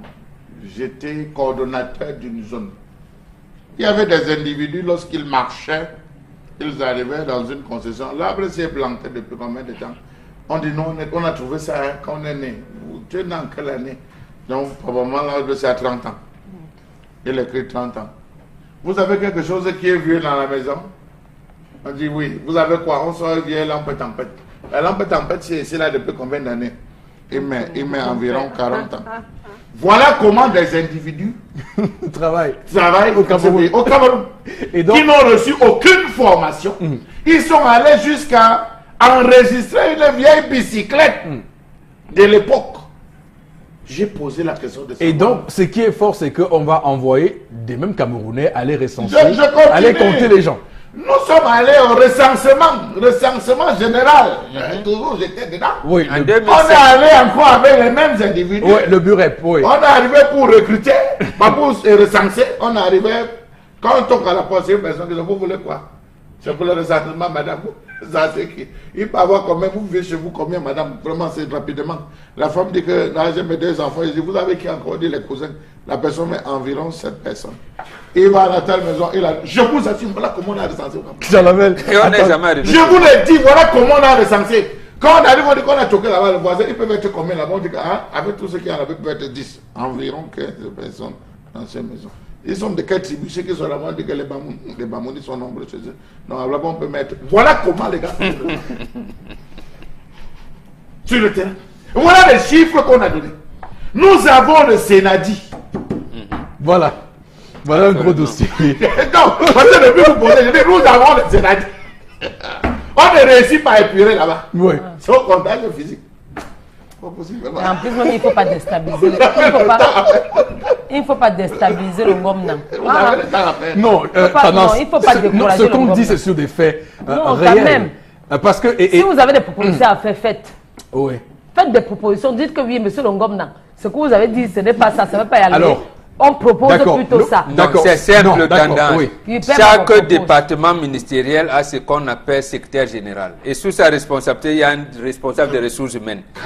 Je prends un tel cas. Lorsqu'on crée le ministère du tourisme, on dit vraiment le Cameroun va ressembler, va même dépasser la Tunisie dans l'industrie touristique. On a pris l'essentiel des cadres au ministère de ce qu'on appelait à notre époque éducation nationale. Ce que vous pouvez appeler aujourd'hui enseignement secondaire. Une cohorte de plègue. Voilà. Est-ce qu'on doit savoir que non, on les a pris là-bas, ils sont combien? Donc en principe, on doit savoir. De la même manière qu'on vient de créer un ministère de, vous appelez ça décentralisation et développement local. Elle est en train de recruter et de procéder à son démembrement. Donc le secrétaire général de ce ministère doit savoir que, en plus du ministre de nous sommes tant. Donc on leur donne un moment, ils rectifient. Mais sauf que la femme Ndongo nous a montré l'exemple. Il a nommé les morts. Il a des enseignants qui sont morts. 3 ans après, il les nomme encore. Le programme du deuil. Non, lui, il connaît. Il y a même des honneurs académiques et tout ça. Il n'a pas eu le programme du deuil. On a eu à lancer l'opération Mboma, dont l'objectif était d'assainir ce secteur. A-t-on réussi? Mbombo a posé une question ici la semaine dernière. La présidence elle-même a des gars qui ont des faux documents, qui ont des faux diplômes. Qu'a-t-on fait des gens qui ont des faux diplômés, qui touchent des faux diplômés, qui touchent des salaires indûment? Présidence, ministère des Finances, mais il ne faut pas. Ils sont pleins. Oui. Pourquoi ne commençons pas par CENI et il y a également la question de l'armée. Parce que, est-ce que quand ces soldats-là meurent, on tient en compte le fichier par rapport à l'État. La mise à jour. La mise à jour du fichier de l'État, du fichier de l'État. Mais si la CNPS, si la CNPS réussit à venir vous faire des problèmes, réussit à vous créer des problèmes, alors qu'elle-même n'a pas mis ses fichiers à jour, elle vient vous faire des problèmes aujourd'hui, alors que vous êtes à jour depuis, mais c'est elle qui n'est pas à jour avec ses fichiers. Vous parlez de quoi? C'est compliqué. Et avec ça aussi, il y a un autre phénomène, c'est qu'on a des gens qui sont pépères en Europe, au Canada, et dont les salaires passent au Cameroun. Il y en a qui ont 10 salaires dans ce pays, il faut le dire. Et il y en a qui ont 10 salaires, il faut le dire. Donc tout cela, on sait où on doit faire ça. Alors bon, Bengan, maintenant que on lance... il y a les gens qui touchent 10 salaires, 10 salaires au pays. Alors, ils sont en France, tranquilles, font des procurations, Ils ont pas de procuration. Alors, on peut être au courant. Bambok. Et on va Alors, vous qu'est-ce qu'on va dénoncer. faire?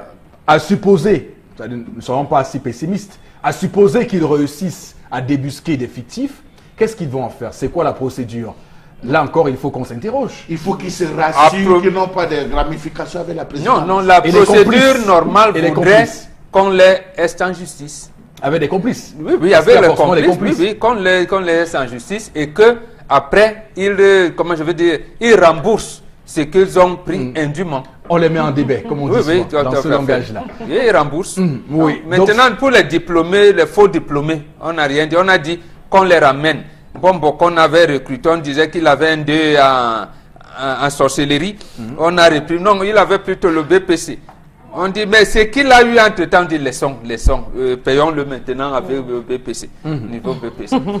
Monsieur Fokussinegou, nous sommes en train de jouer. Je vous prends un exemple. Dans l'arrondissement de Lac-d'Eau, nous avons la commune de Lac-d'Eau, de ce côté de l'extrême nord.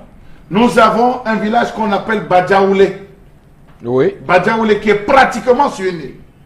Où les élèves de la CIL, CP, élémentaire 1, élémentaire de moyen 1, moyen 2, sont dans une seule classe, enseignés par le directeur de l'école. Le directeur de l'école, d'un. De deux, il y a 13 maîtres qu'on a affectés qui siropent le vin à Marois et à Garoua, tranquillement, rentrent là-bas juste pour la prise de service, redescendent de s'amuser carrément, et c'est connu du ministre.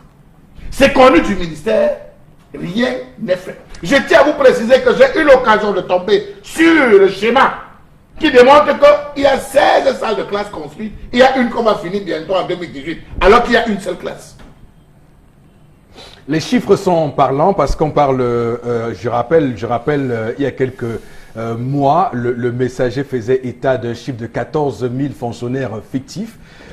C'est petit parce que des gens montent à 40 000 fonctionnaires fictifs. Voilà. Si on parle de 20 000 seulement, ça fait en chaque mois, si on considère sur la base 120 000. oui, qui touche, non, disons 100 000 pour être 100 000. 120 000. Oui, ça veut dire que chaque mois, ça fait 2 milliards. Un an, 24 milliarrs en un an. C'est tout 100 000. Fois 2. 1986, Fois on deux. avait découvert Voilà. 16 226 Alors, fonctionnaires fictifs. Ça, c'est pour les fonctionnaires fictifs, sans compter donc les décédés, sans compter ceux qui ont plusieurs ouais. salaires, Déclarés. sont non déclarés, ceux qui ont plusieurs salaires, sans Absolument. compter ceux qui sont allés en France s'asseoir là-bas et Pour cause de continuer. maladie. Pour cause de maladie. Ceux qui cherchent leur nationalité canadienne. Canadienne, voilà, parce qu'il y a un phénomène Voilà, aujourd'hui tout à fait. dans la fonction publique camerounaise, beaucoup de fonctionnaires veulent aller au Canada. J'ai pas compris ça, donc il y a aussi ça. Donc, Monsieur Moutazé, le ministre des Finances, peut-être que vous réussirez là où Alamine Ousmane Mey et ses prédécesseurs ont échoué, mais on vous souhaite Et il beaucoup fait de ça à courage. quelle période? À On une vous période souhaite. où on a besoin de voir les électeurs. On vous souhaite beaucoup de courage et que le FMI, évidemment, puisse continuer à vous accorder les facilités de crédit parce qu'effectivement, c'est ça qu'on recherche. Absolument. On fait semblant de faire comme ça, on fait bouger les lignes chef de l'État, pour que le FMI renvoie un peu d'argent dans les caisses parce qu'il y a des tensions de trésorerie. Vous le savez au Cameroun. Flores, et notre information ce matin. La troisième information, c'est en La deuxième ou la troisième? La deuxième information, c'est en éducation. Va-t-on encore vivre une nouvelle grève des instituteurs au Cameroun? C'est la grosse question qu'on se pose sur la toile. On rappelle que ces derniers entendent relancer leur grève suspendue. On se rappelle bien, 8 janvier dernier, la bombe avait été tout de suite désamorcée par les responsables de l'éducation Le balai de de base. bombe ou de fouet. C'était De le base, bombe ou le fouet donc, désamorcé. ils avaient 90 jours justement pour essayer de pallier Non, ou là, c'est les alors enseignants de indignés. répondre, Là, c'est les instituteurs. de répondre à certaines revendications. Les 90 jours écoulés jusqu'ici, on n'a pas toujours de bonnes nouvelles, en tout cas de nouvelles positives. Et puis dans cette mouvance de revendications, les instituteurs menacent donc de boycotter les examens officiels. Et puis on a également relevé cette information selon laquelle cette grève donc est prévue pour dès le 23 avril prochain, et cela suite à un préavis qui avait déjà été adressé le 14 avril au Premier ministre, M.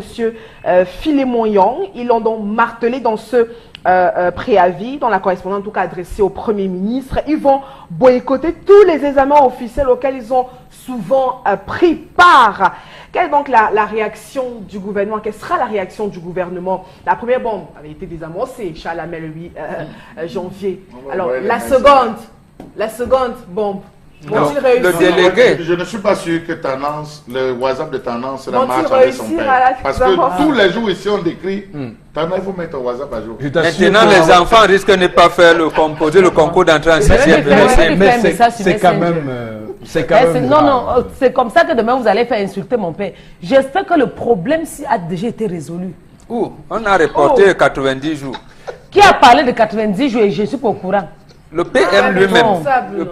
P- La femme de Ah Tchani. bon, ça c'est un dossier qu'on ne peut même pas Non, blaguer. ça c'est un dossier, c'est Youssouf Adjidja. C'est la période Ah. des examens où les enfants vont qui composer. doit, parce qu'il me souviens d'ailleurs, elle avait menacé, je me souviens encore en tout à fait. janvier, ces jeunes Camerounais qui attendent depuis 2005, imaginez-vous, qu'ils sont contractuels d'être reversés à la fonction publique. Et j'avais conseillé à l'époque au patron du SNICOM, ce syndicat-là, de ne surtout pas baisser la garde. Bon, ils sont allés à Yaoundé, ils ont rencontré les autorités là-bas et on a réussi à les berner. Et il est roulé dans la farine. Regardez. 90 jours après, et ils sont là, rien n'a bougé. Voilà, c'est Toujours ça. l'image de mon pays. qui Voilà marche. un sujet qui se libère au Bengan. D'abord, on a Eric, attends, je ne te coupe pas, des papa. fonctionnaires fictifs. Attends, bon, je réponds quelques secondes. Oui, oui, oui, tout à fait. Papa, je ne te coupe pas, Eric. Si tu vois ça sur les réseaux sociaux, il y a plus. Les partages alors ont pris le pouvoir. On a tellement partagé. C'est que le poste là jusqu'à Flora, oui ou non, où je vois mal. Bien sûr, tendance. Et c'est l'image du Cameroun. C'est l'image de mon beau pays, le pays de Samuel Eto'o, de Roger Mila qui est en danger. On va mettre fin à ça. Trop, c'est trop. Oui. Vous vous moquez de qui se moque-t-on? Il ne te manque pas, Eric, mon estomac. Je vais encore chuter aujourd'hui. Si je chute aujourd'hui, c'est que c'est à cause des enseignants qui menacent d'aller gréver. Sinon, Parce que les je ne veux enfants pas. ne vont pas composer leur concours d'entrée en sixième et laisser. Tu veux faire comment? Non, le délégué général de la Sûreté nationale a trouvé quelque chose de fondamental. Il tape. Il a tapé les enseignants du secondaire dernièrement en leur Oui. disant, dites-vous, écrivez vous-même que vous avez troublé l'ordre public. Et que plus jamais, même si vous avez faim, vous restez à la maison et vous allez enseigner. Donc, je vois si les Non, bon, instituteurs... sauf que C'est leur qu'il a dit. leur manière de faire grève est quand même originale, puisque ils Même disent les qu'ils autres vont, tests, qu'ils vont c'était rester dans les salles de salles classe. mais ils ne dispenseront Ils pas les dispenseront cours. de cours. Ils ne sortiront pas, ils resteront dans les salles de d'accord. classe et ils ne dispenseront Ah, pas les cours. d'accord, là, au Ouais, moins, c'est c'est- très très original. Vraiment, je trouve que c'est bien pensé. Ah, d'accord. Voilà. donc, Alors, Nos monsieur enfants vont Foucault, être stressés. oui. si nous rentrons dans l'univers carcéral, Inoni Ephraim a détourné combien? On ne sait pas. Mendoza a détourné combien? Son procès est en cours. Oui, c'est ça que je suis en train de dire. Je parle doucement. Abba a détourné combien? Il est en cours. Quand on procède c'est-à-dire qu'il procède à la restitution du corps du délit, Du délit. cet argent peut servir à résoudre beaucoup de problèmes.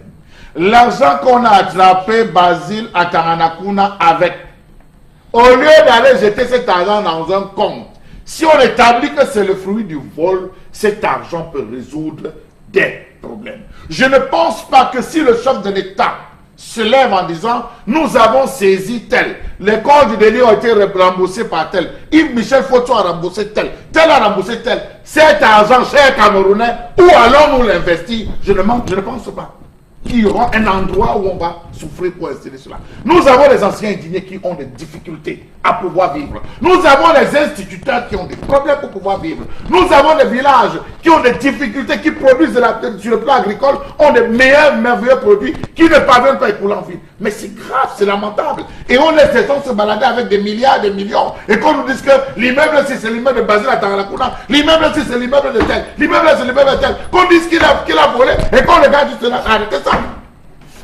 Arrêtez ça. Sans oublier le corps médical. Eric Fopoussi l'a dit tout à l'heure. On parlait en première, en tout cas précédemment, on évoquait la question des fonctionnaires fictifs. Et puis aujourd'hui, on se retrouve avec des personnes qui militent pour leur intégration à la fonction publique depuis 2005, 2006, recours. On est là, on revendique, mais pourtant à côté, il y a du faux. Il y a des personnes qui sont là, décédées, qui continuent de recevoir de l'argent. Il y a des personnes qui font pas cours. Bref, on est dans ce flou total et à côté, on a des personnes qui revendiquent depuis plusieurs années déjà. Et ce problème de fonctionnaires fictifs sévit déjà depuis pas mal d'années. Vous voyez que le système est de telle en sorte il faut que certains crèvent pour que d'autres survivent. Absolument. Mais c'est ça. Non, c'est ça les orientations du Fonds monétaire international. Il et a dit, on si est- vous recrutez sans mon avis, vous allez voir. Et aujourd'hui, on est à l'éducation de base. De base, mais c'est incroyable qu'on ait une femme à la tête de ce ministère et qu'on vive encore, qu'on laisse les enfants. On parlait Parce que les femmes de sont l'histoire tout à l'heure. sensibles, mais c'était- On parlait de l'histoire, de la J'avais dit que restitution des faits, c'est une femme homme. des cours, des leçons femme qu'il homme faut qu'on a avoir, aimée etc. là-bas. et tout. Quelles sont les valeurs qu'on veut communiquer aux uns et aux autres, à la nation? Quelles sont les valeurs? Mais on est obligé de venir ici tous les matins vous donner ce type d'informations. C'est pas de gaieté de cœur. Mais on va nous traiter de baladeur et tout. Mais on est obligé de donner ce type d'informations parce qu'il y a des familles qui attendent, qui revendiquent tous les jours, qui ont besoin d'amener les enfants à l'école, qui ont besoin... Mais on se retrouve à piétiner sur place sur des problèmes basiques. Et ça, c'est très triste. C'est trop triste.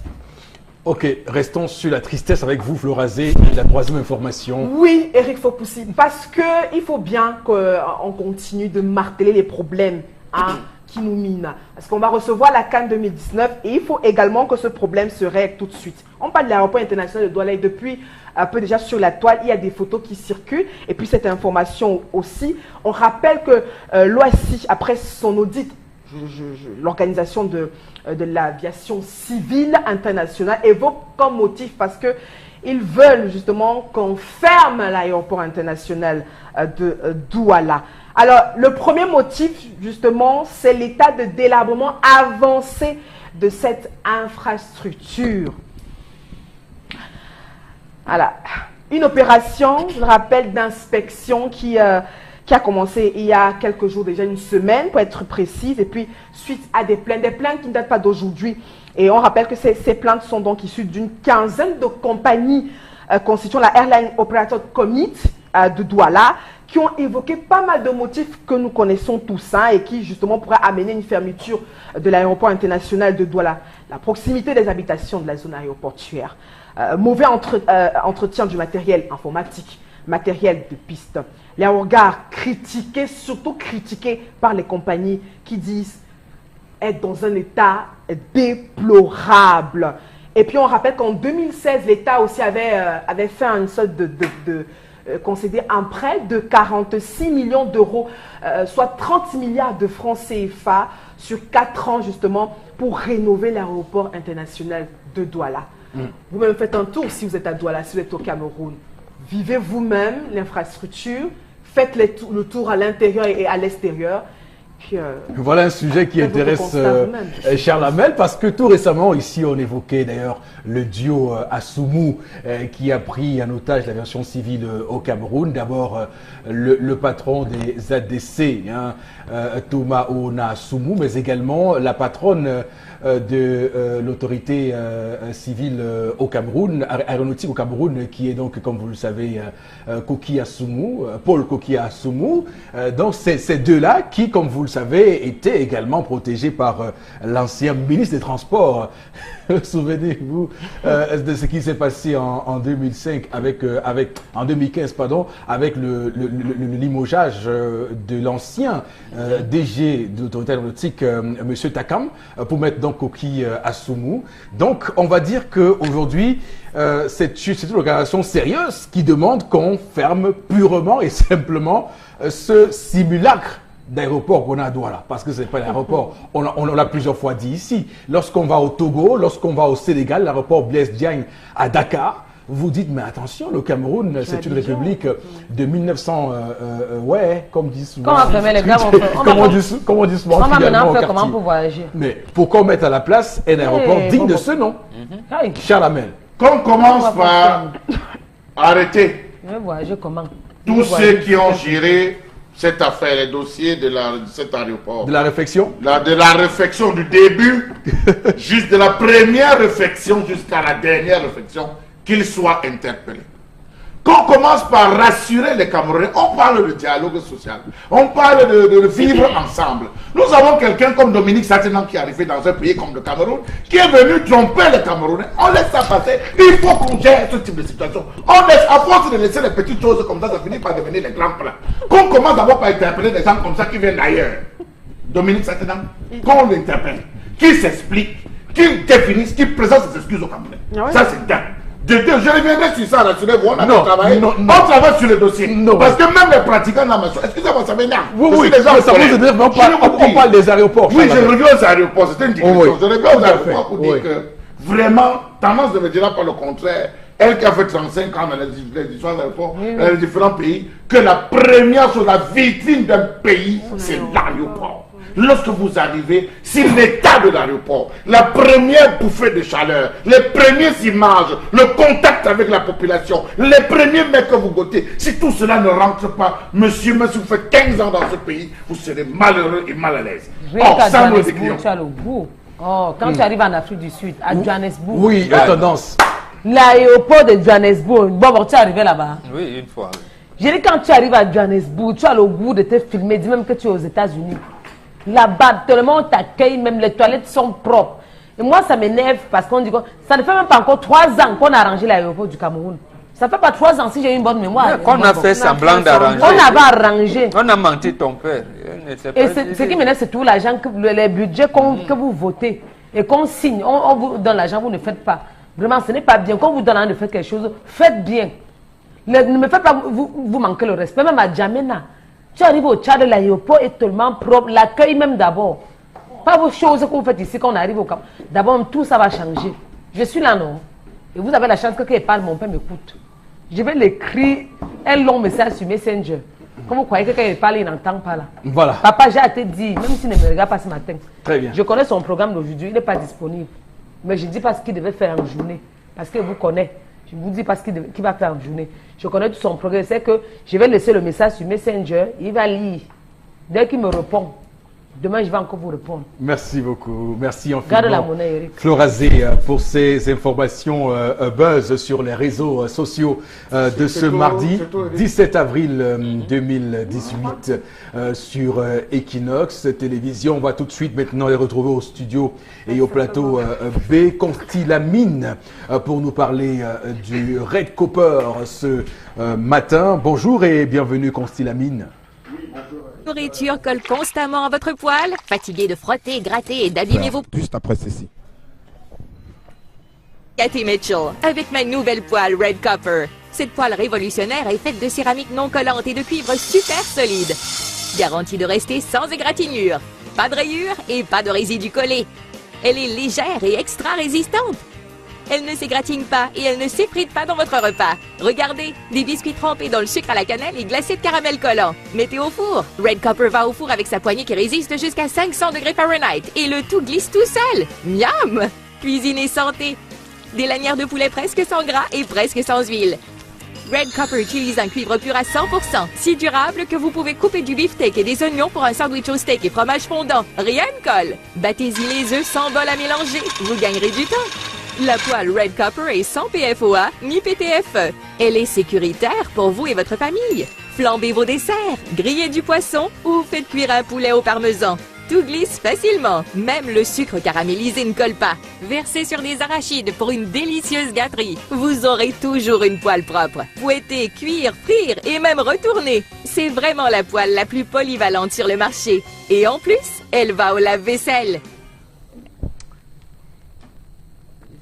Voilà, alors après donc ce magnifique spot qui nous a permis d'avoir une idée claire sur la présentation de votre poêle révolutionnaire Red Copper. Alors ce matin, je vais m'attarder au niveau des conseils. Ah ben oui, parce que je continue de voir des gens qui passent des commandes de gauche à droite. Pourquoi le faire? Pourquoi vous faire narquer? Pourquoi acheter n'importe quoi? Nous sommes un pays noble, nous sommes un pays digne, nous sommes un pays élégant, nous sommes un pays bourré de talent. Et un talent, c'est donc le concept Salaka qui vous permet toujours et toujours d'avoir de la qualité commerciale. Pourquoi acheter cher ce qui peut se vendre moins cher? Et aujourd'hui, il y a des articles qu'on achète de gauche à droite et on finit par se plaindre demain. On dit j'étais abusé, j'ai acheté un article par-ci, j'ai acheté un article par-là. Il n'a pas mis long. Je reçois tous les jours les gens qui m'appellent pour me dire Constilamine, ce que tu fais sur les antennes Equinox Télévision, c'est vraiment formidable. Et à tous ces gens, je leur dis merci et je leur dis, je resterai toujours au top avec des articles de qualité. Et ce matin, je parle qualité, je parle poêle. Je parle Red Copper. Oh là là, qui n'aimerait pas l'avoir à la maison?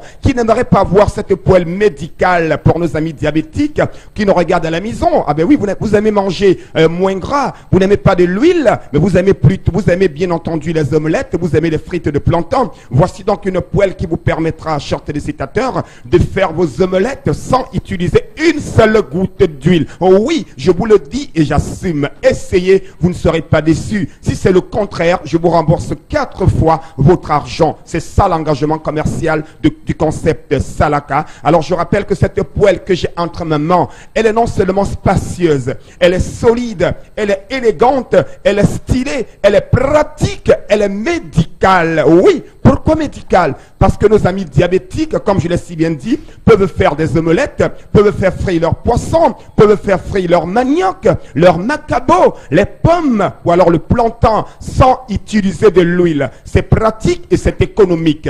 À côté bien sûr de ces avantages-là, elle vous permet également, cette poêle Red Copper, d'avoir une cuisine nyanga ate. Ah, c'est la mort seulement. Elle vous permet d'avoir une cuisine comme ça. C'est très grave. Imaginez le gâteau dans cette poêle au four.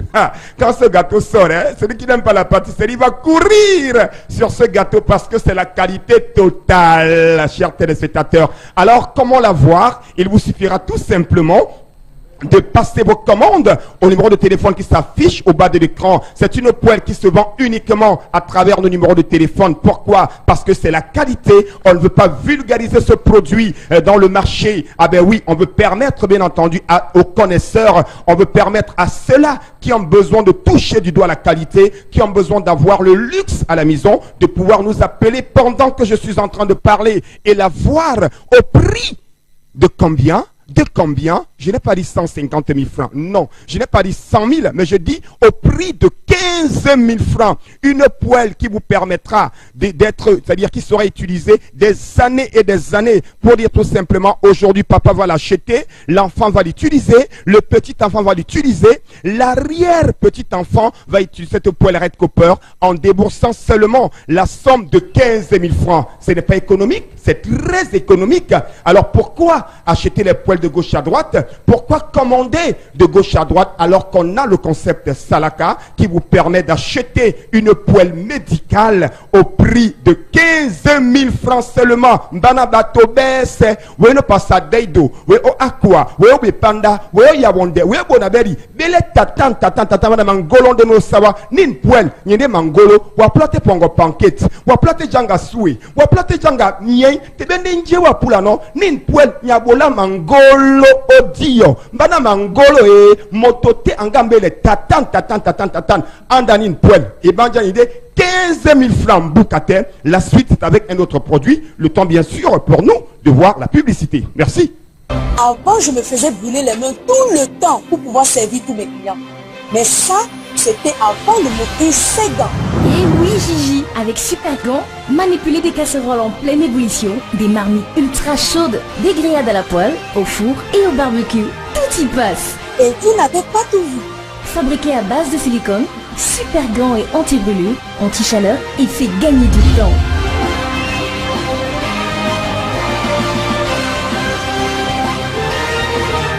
Avec Super Gant, vous allez aimer cuisiner.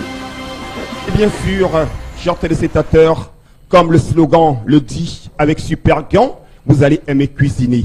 Alors comment vous allez aimer cuisiner et pourquoi vous allez aimer cuisiner? Tout simplement parce qu'aujourd'hui, on n'a plus besoin de se plaindre qu'on est victime d'une brûlure. On n'a plus besoin de se plaindre, bien entendu, que ça chauffe de l'eau. Non. Avec cette paire de gants, vous trempez votre main dans de l'eau chaude. Vous pouvez retirer vos œufs. Vous pouvez sortir votre viande.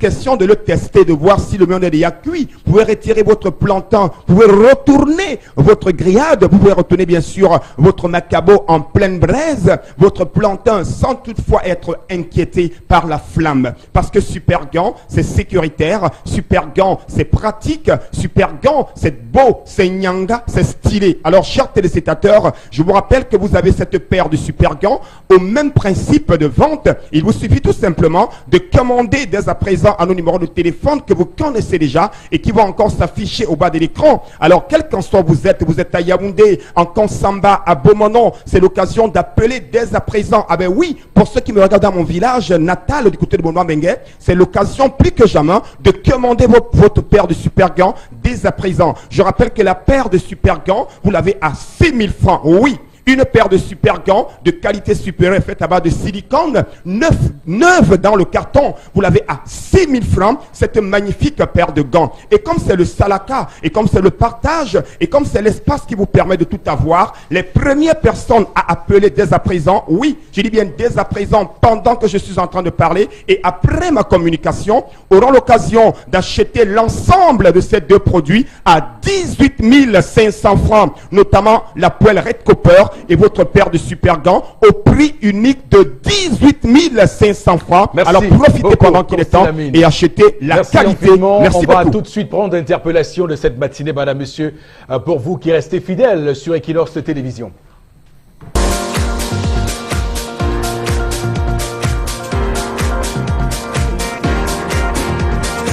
Un secteur qui est un peu négligé, ça veut dire quoi? Le Cameroun, dans le domaine des hydrocarbures, a sa part de responsabilité dans certaines structures parce que le sous-sol camerounais est riche et il y a des gens comme le MIDMID et SNH qui, par ma foi, sont garants de notre sous-sol. Raison pour laquelle ils devraient encore plus s'impliquer dans la façon avec laquelle on gère les hydrocarbures au Cameroun.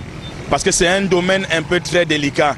Et les employés des hydrocarbures, je ne voudrais pas indexer une entreprise précisément, sont un peu marginalisés parce que c'est le sous-sol camerounais, mais lorsqu'on exploite, on ne rémunère pas les employés comme ça devrait se faire. Il y a des conventions que le gouvernement camerounais a demandé que les sociétés d'hydrocarbures puissent entrer en accord, mais il y a beaucoup de structures qui n'ont pas encore emboîté le pas, et il y a des structures aussi qui frustrent les employés. Vous voyez un peu, si le MINMIT et le SNH avaient un peu plus la main mise là-dedans et savoir comment des entreprises des hydrocarbures et d'autres fonctionnent, et en ce moment, on aura un peu plus l'engouement dans ce secteur-là. Donc il faudrait qu'ils s'impliquent encore plus afin que ces travailleurs du secteur hydrocarbures soient mieux traités. Voilà. Bon, Bengan, on va parler surtout de cette nébuleuse des hydrocarbures en réaction à ce que propose, ce que dit ce matin le compatriote. Vous avez bien dit nébuleuse. Je pense que le Jean Assoumou, l'ancien administrateur directeur général de la Société nationale des hydrocarbures, nous avait dit lui-même à Mondovision que c'était des affaires compliquées. C'est le chef de l'État seul qui pouvait maîtriser les calculs qu'on fait à base des produits des hydrocarbures, et ça se vérifie. Mais l'autre chose, nous parlons bien du nationalisme. Charles Hamel a déclamé son propos du jour par rapport à ça. Pourquoi les Camerounais qui travaillent dans ces secteurs n'organisent-ils pas de syndicats pour revendiquer des mieux-être? Ils attendent qu'il y ait une assemblée générale des anges et des saints au ciel qui viendra déclarer qu'à partir du 22 mai 2018 et tout. Non. Ils protègent leur boulot. D'accord, qui protègent donc. Très bien. Toute vérité n'est pas bonne. D'accord, très bien. Merci beaucoup. Voici la suite de votre programme ce matin, madame, messieurs. Nous sommes tous concernés. Sous le très haut patronage de son Excellence Monsieur le Premier ministre, le soutien du MINAS et Minmesa, la Marine Diaspora, l'association RA présente la 3e édition du FOPSO, Salon de l'action sociale et de la petite enfance, du 15 au 19 mai 2018 à la Maison du Parti de Bonanjo. FOPSO, vitrine de l'activité sociale et le réseau de toutes ses parties prenantes au Cameroun. Menu du FOPSO 2018, foire d'exposition, forum d'échange et de rencontres, consultation gratuite, dons de médicaments avec plus de 50 médecins spécialistes, dépistage enfants IMC et concours du meilleur start-upper social. Souscrivez à une quelconque activité du FOPSO. Facebook, Salon FOPSO au Cameroun, événement ouvert au grand public. FOPSO, pour une meilleure inclusion sociale et un monde plus solidaire. Et pour en parler, on reçoit Luc Sonor. Bonjour et bienvenue. Bonjour Eric, bonjour à tout le panel. Alors, c'est quoi FOPSO? Fopso, faut dire que c'est peut-être l'unique ou bien, oui, disons comme ça, l'unique salon de l'action sociale au Cameroun jusqu'ici. Oui. Et voilà, et de la petite enfance. Voilà, donc c'est ça le Fopso, simplement. Ouais. Et quels sont les grands axes hein, du salon Fopso? Voilà, dans les grands axes du salon Fopso, nous parlons de l'action sociale, donc nous permettons à ceux qui participent de pouvoir, bien sûr, avoir des consultations gratuites. Voilà, il y a le tourisme qui se joint au Fopso cette année. Il y a le concours de start-up de l'action sociale, entrepreneuriat social. Il y a aussi la remise des dons, voilà, aussi la prise en charge des enfants IMC, je vais dire comme grand axe durant cette édition. Voilà, voilà. Il y a aussi le forum, parce qu'il faut dire que hors le salon, nous avons le forum pendant et c'est aussi la foire. Voilà, et on peut également s'enquérir hein, de l'innovation de cette 3e édition. Oui, bien sûr, nous parlons de 3e édition, ça veut dire qu'il y a une première, il y a une deuxième, et forcément pour cette édition, nous avons un peu faire plus, parce que voilà, il y a déjà le tourisme qui va avoir lieu pendant cette édition. Nous avons des délégations qui viennent de l'étranger, principalement des États-Unis, aussi, je veux dire des États-Unis, de la France, de la Belgique, de la Marine vient. Nous aurons ces délégations du côté du Gabon et du Tchad. Et à côté, nous aurons aussi bien sûr le concours du meilleur start-up de prix de l'action sociale. Nous voulons encourager la jeunesse à entreprendre dans l'action sociale, qui est tellement important aujourd'hui. À côté aussi, nous aurons pour cette édition des prises en charge d'enfants IMC. Beaucoup d'enfants souffrent d'IMC et les parents n'ont pas forcément des moyens. Donc pendant cette édition, il y aura des parrains qui vont prendre certains enfants en charge pour le traitement ou pour le suivi d'IMC. Voilà, et comment faire pour participer? Déjà pour participer, on peut nous contacter bien sûr, ou bien prendre un stand, voilà les conditions de participation, prendre un stand pour la foire, mais aussi avoir accès au forum. Vous pouvez aussi participer en venant simplement visiter, voilà, par rapport à ce salon. Voilà, je fais ça comme ça. Très bien, ceux qui peuvent participer doivent aller visiter ce salon Fopso. Alors, qui peut prendre un stand au Fopso? Voilà, Fopso, c'est le salon de l'action sociale, donc principalement tout ce qu'ils font dans l'action sociale. C'est pas forcément un salon d'entreprise commerciale, non. Et donc il y a d'abord les OSP, donc les orphelinats, les crèches. Ensuite, nous avons bien sûr les ONG, nous avons les associations, nous avons même les entreprises, mais qui ont des fondations ou bien qui font dans l'action sociale, qui peuvent venir démontrer lors du salon quelles sont les œuvres dans ces axes-là. Donc voilà ceux qui peuvent participer, mais aussi quiconque, toute personne, bien sûr, qui croit qu'il peut venir valoriser ce qu'il fait dans l'action sociale dans la foire. Il est bien sûr le bien. D'accord, merci beaucoup à vous. Hein. Merci. Nous sommes tous... Sous le très haut patronage de son Excellence Monsieur le Premier ministre, le soutien du MINAS et Min Mesa, la Marine Diaspora, l'association RA présente la 3e édition du Fopso, Salon de l'action sociale et de la petite enfance, du 15 au 19 mai 2018 à la maison du parti de Bonanjo. Fopso, vitrine de l'activité sociale et le réseau de toutes ses parties prenantes au Cameroun. Menu du Fopso 2018, foire d'exposition, forum d'échange et de rencontres, consultation gratuite, dons de médicaments avec plus de 50 médecins spécialistes, dépistage enfants IMC et concours du meilleur start-upper social. Souscrivez à une quelconque activité du Fopso. Facebook, Salon Fopso au Cameroun, événement ouvert au grand public. Fopso, pour une meilleure inclusion sociale et un monde plus solidaire. Merci beaucoup infiniment à vous, madame, monsieur, d'avoir été si présents ce mardi pour cette autre édition de votre émission 10-12, le Zénith. On va dire merci à toutes nos équipes, Emmanuel Wapi, mais également Cédric Chouna, également sur ce plateau Charlamel Batchou, Flora Zébor Bengan, Tendance Kenyé la voyageuse. N'oublions pas Farel Bougna qui est avec nous et qui nous fait son amitié ce matin. Madame et messieurs, on se retrouve demain. Restez sur Equinox Télévision. Que Dieu bénisse le Cameroun. À demain.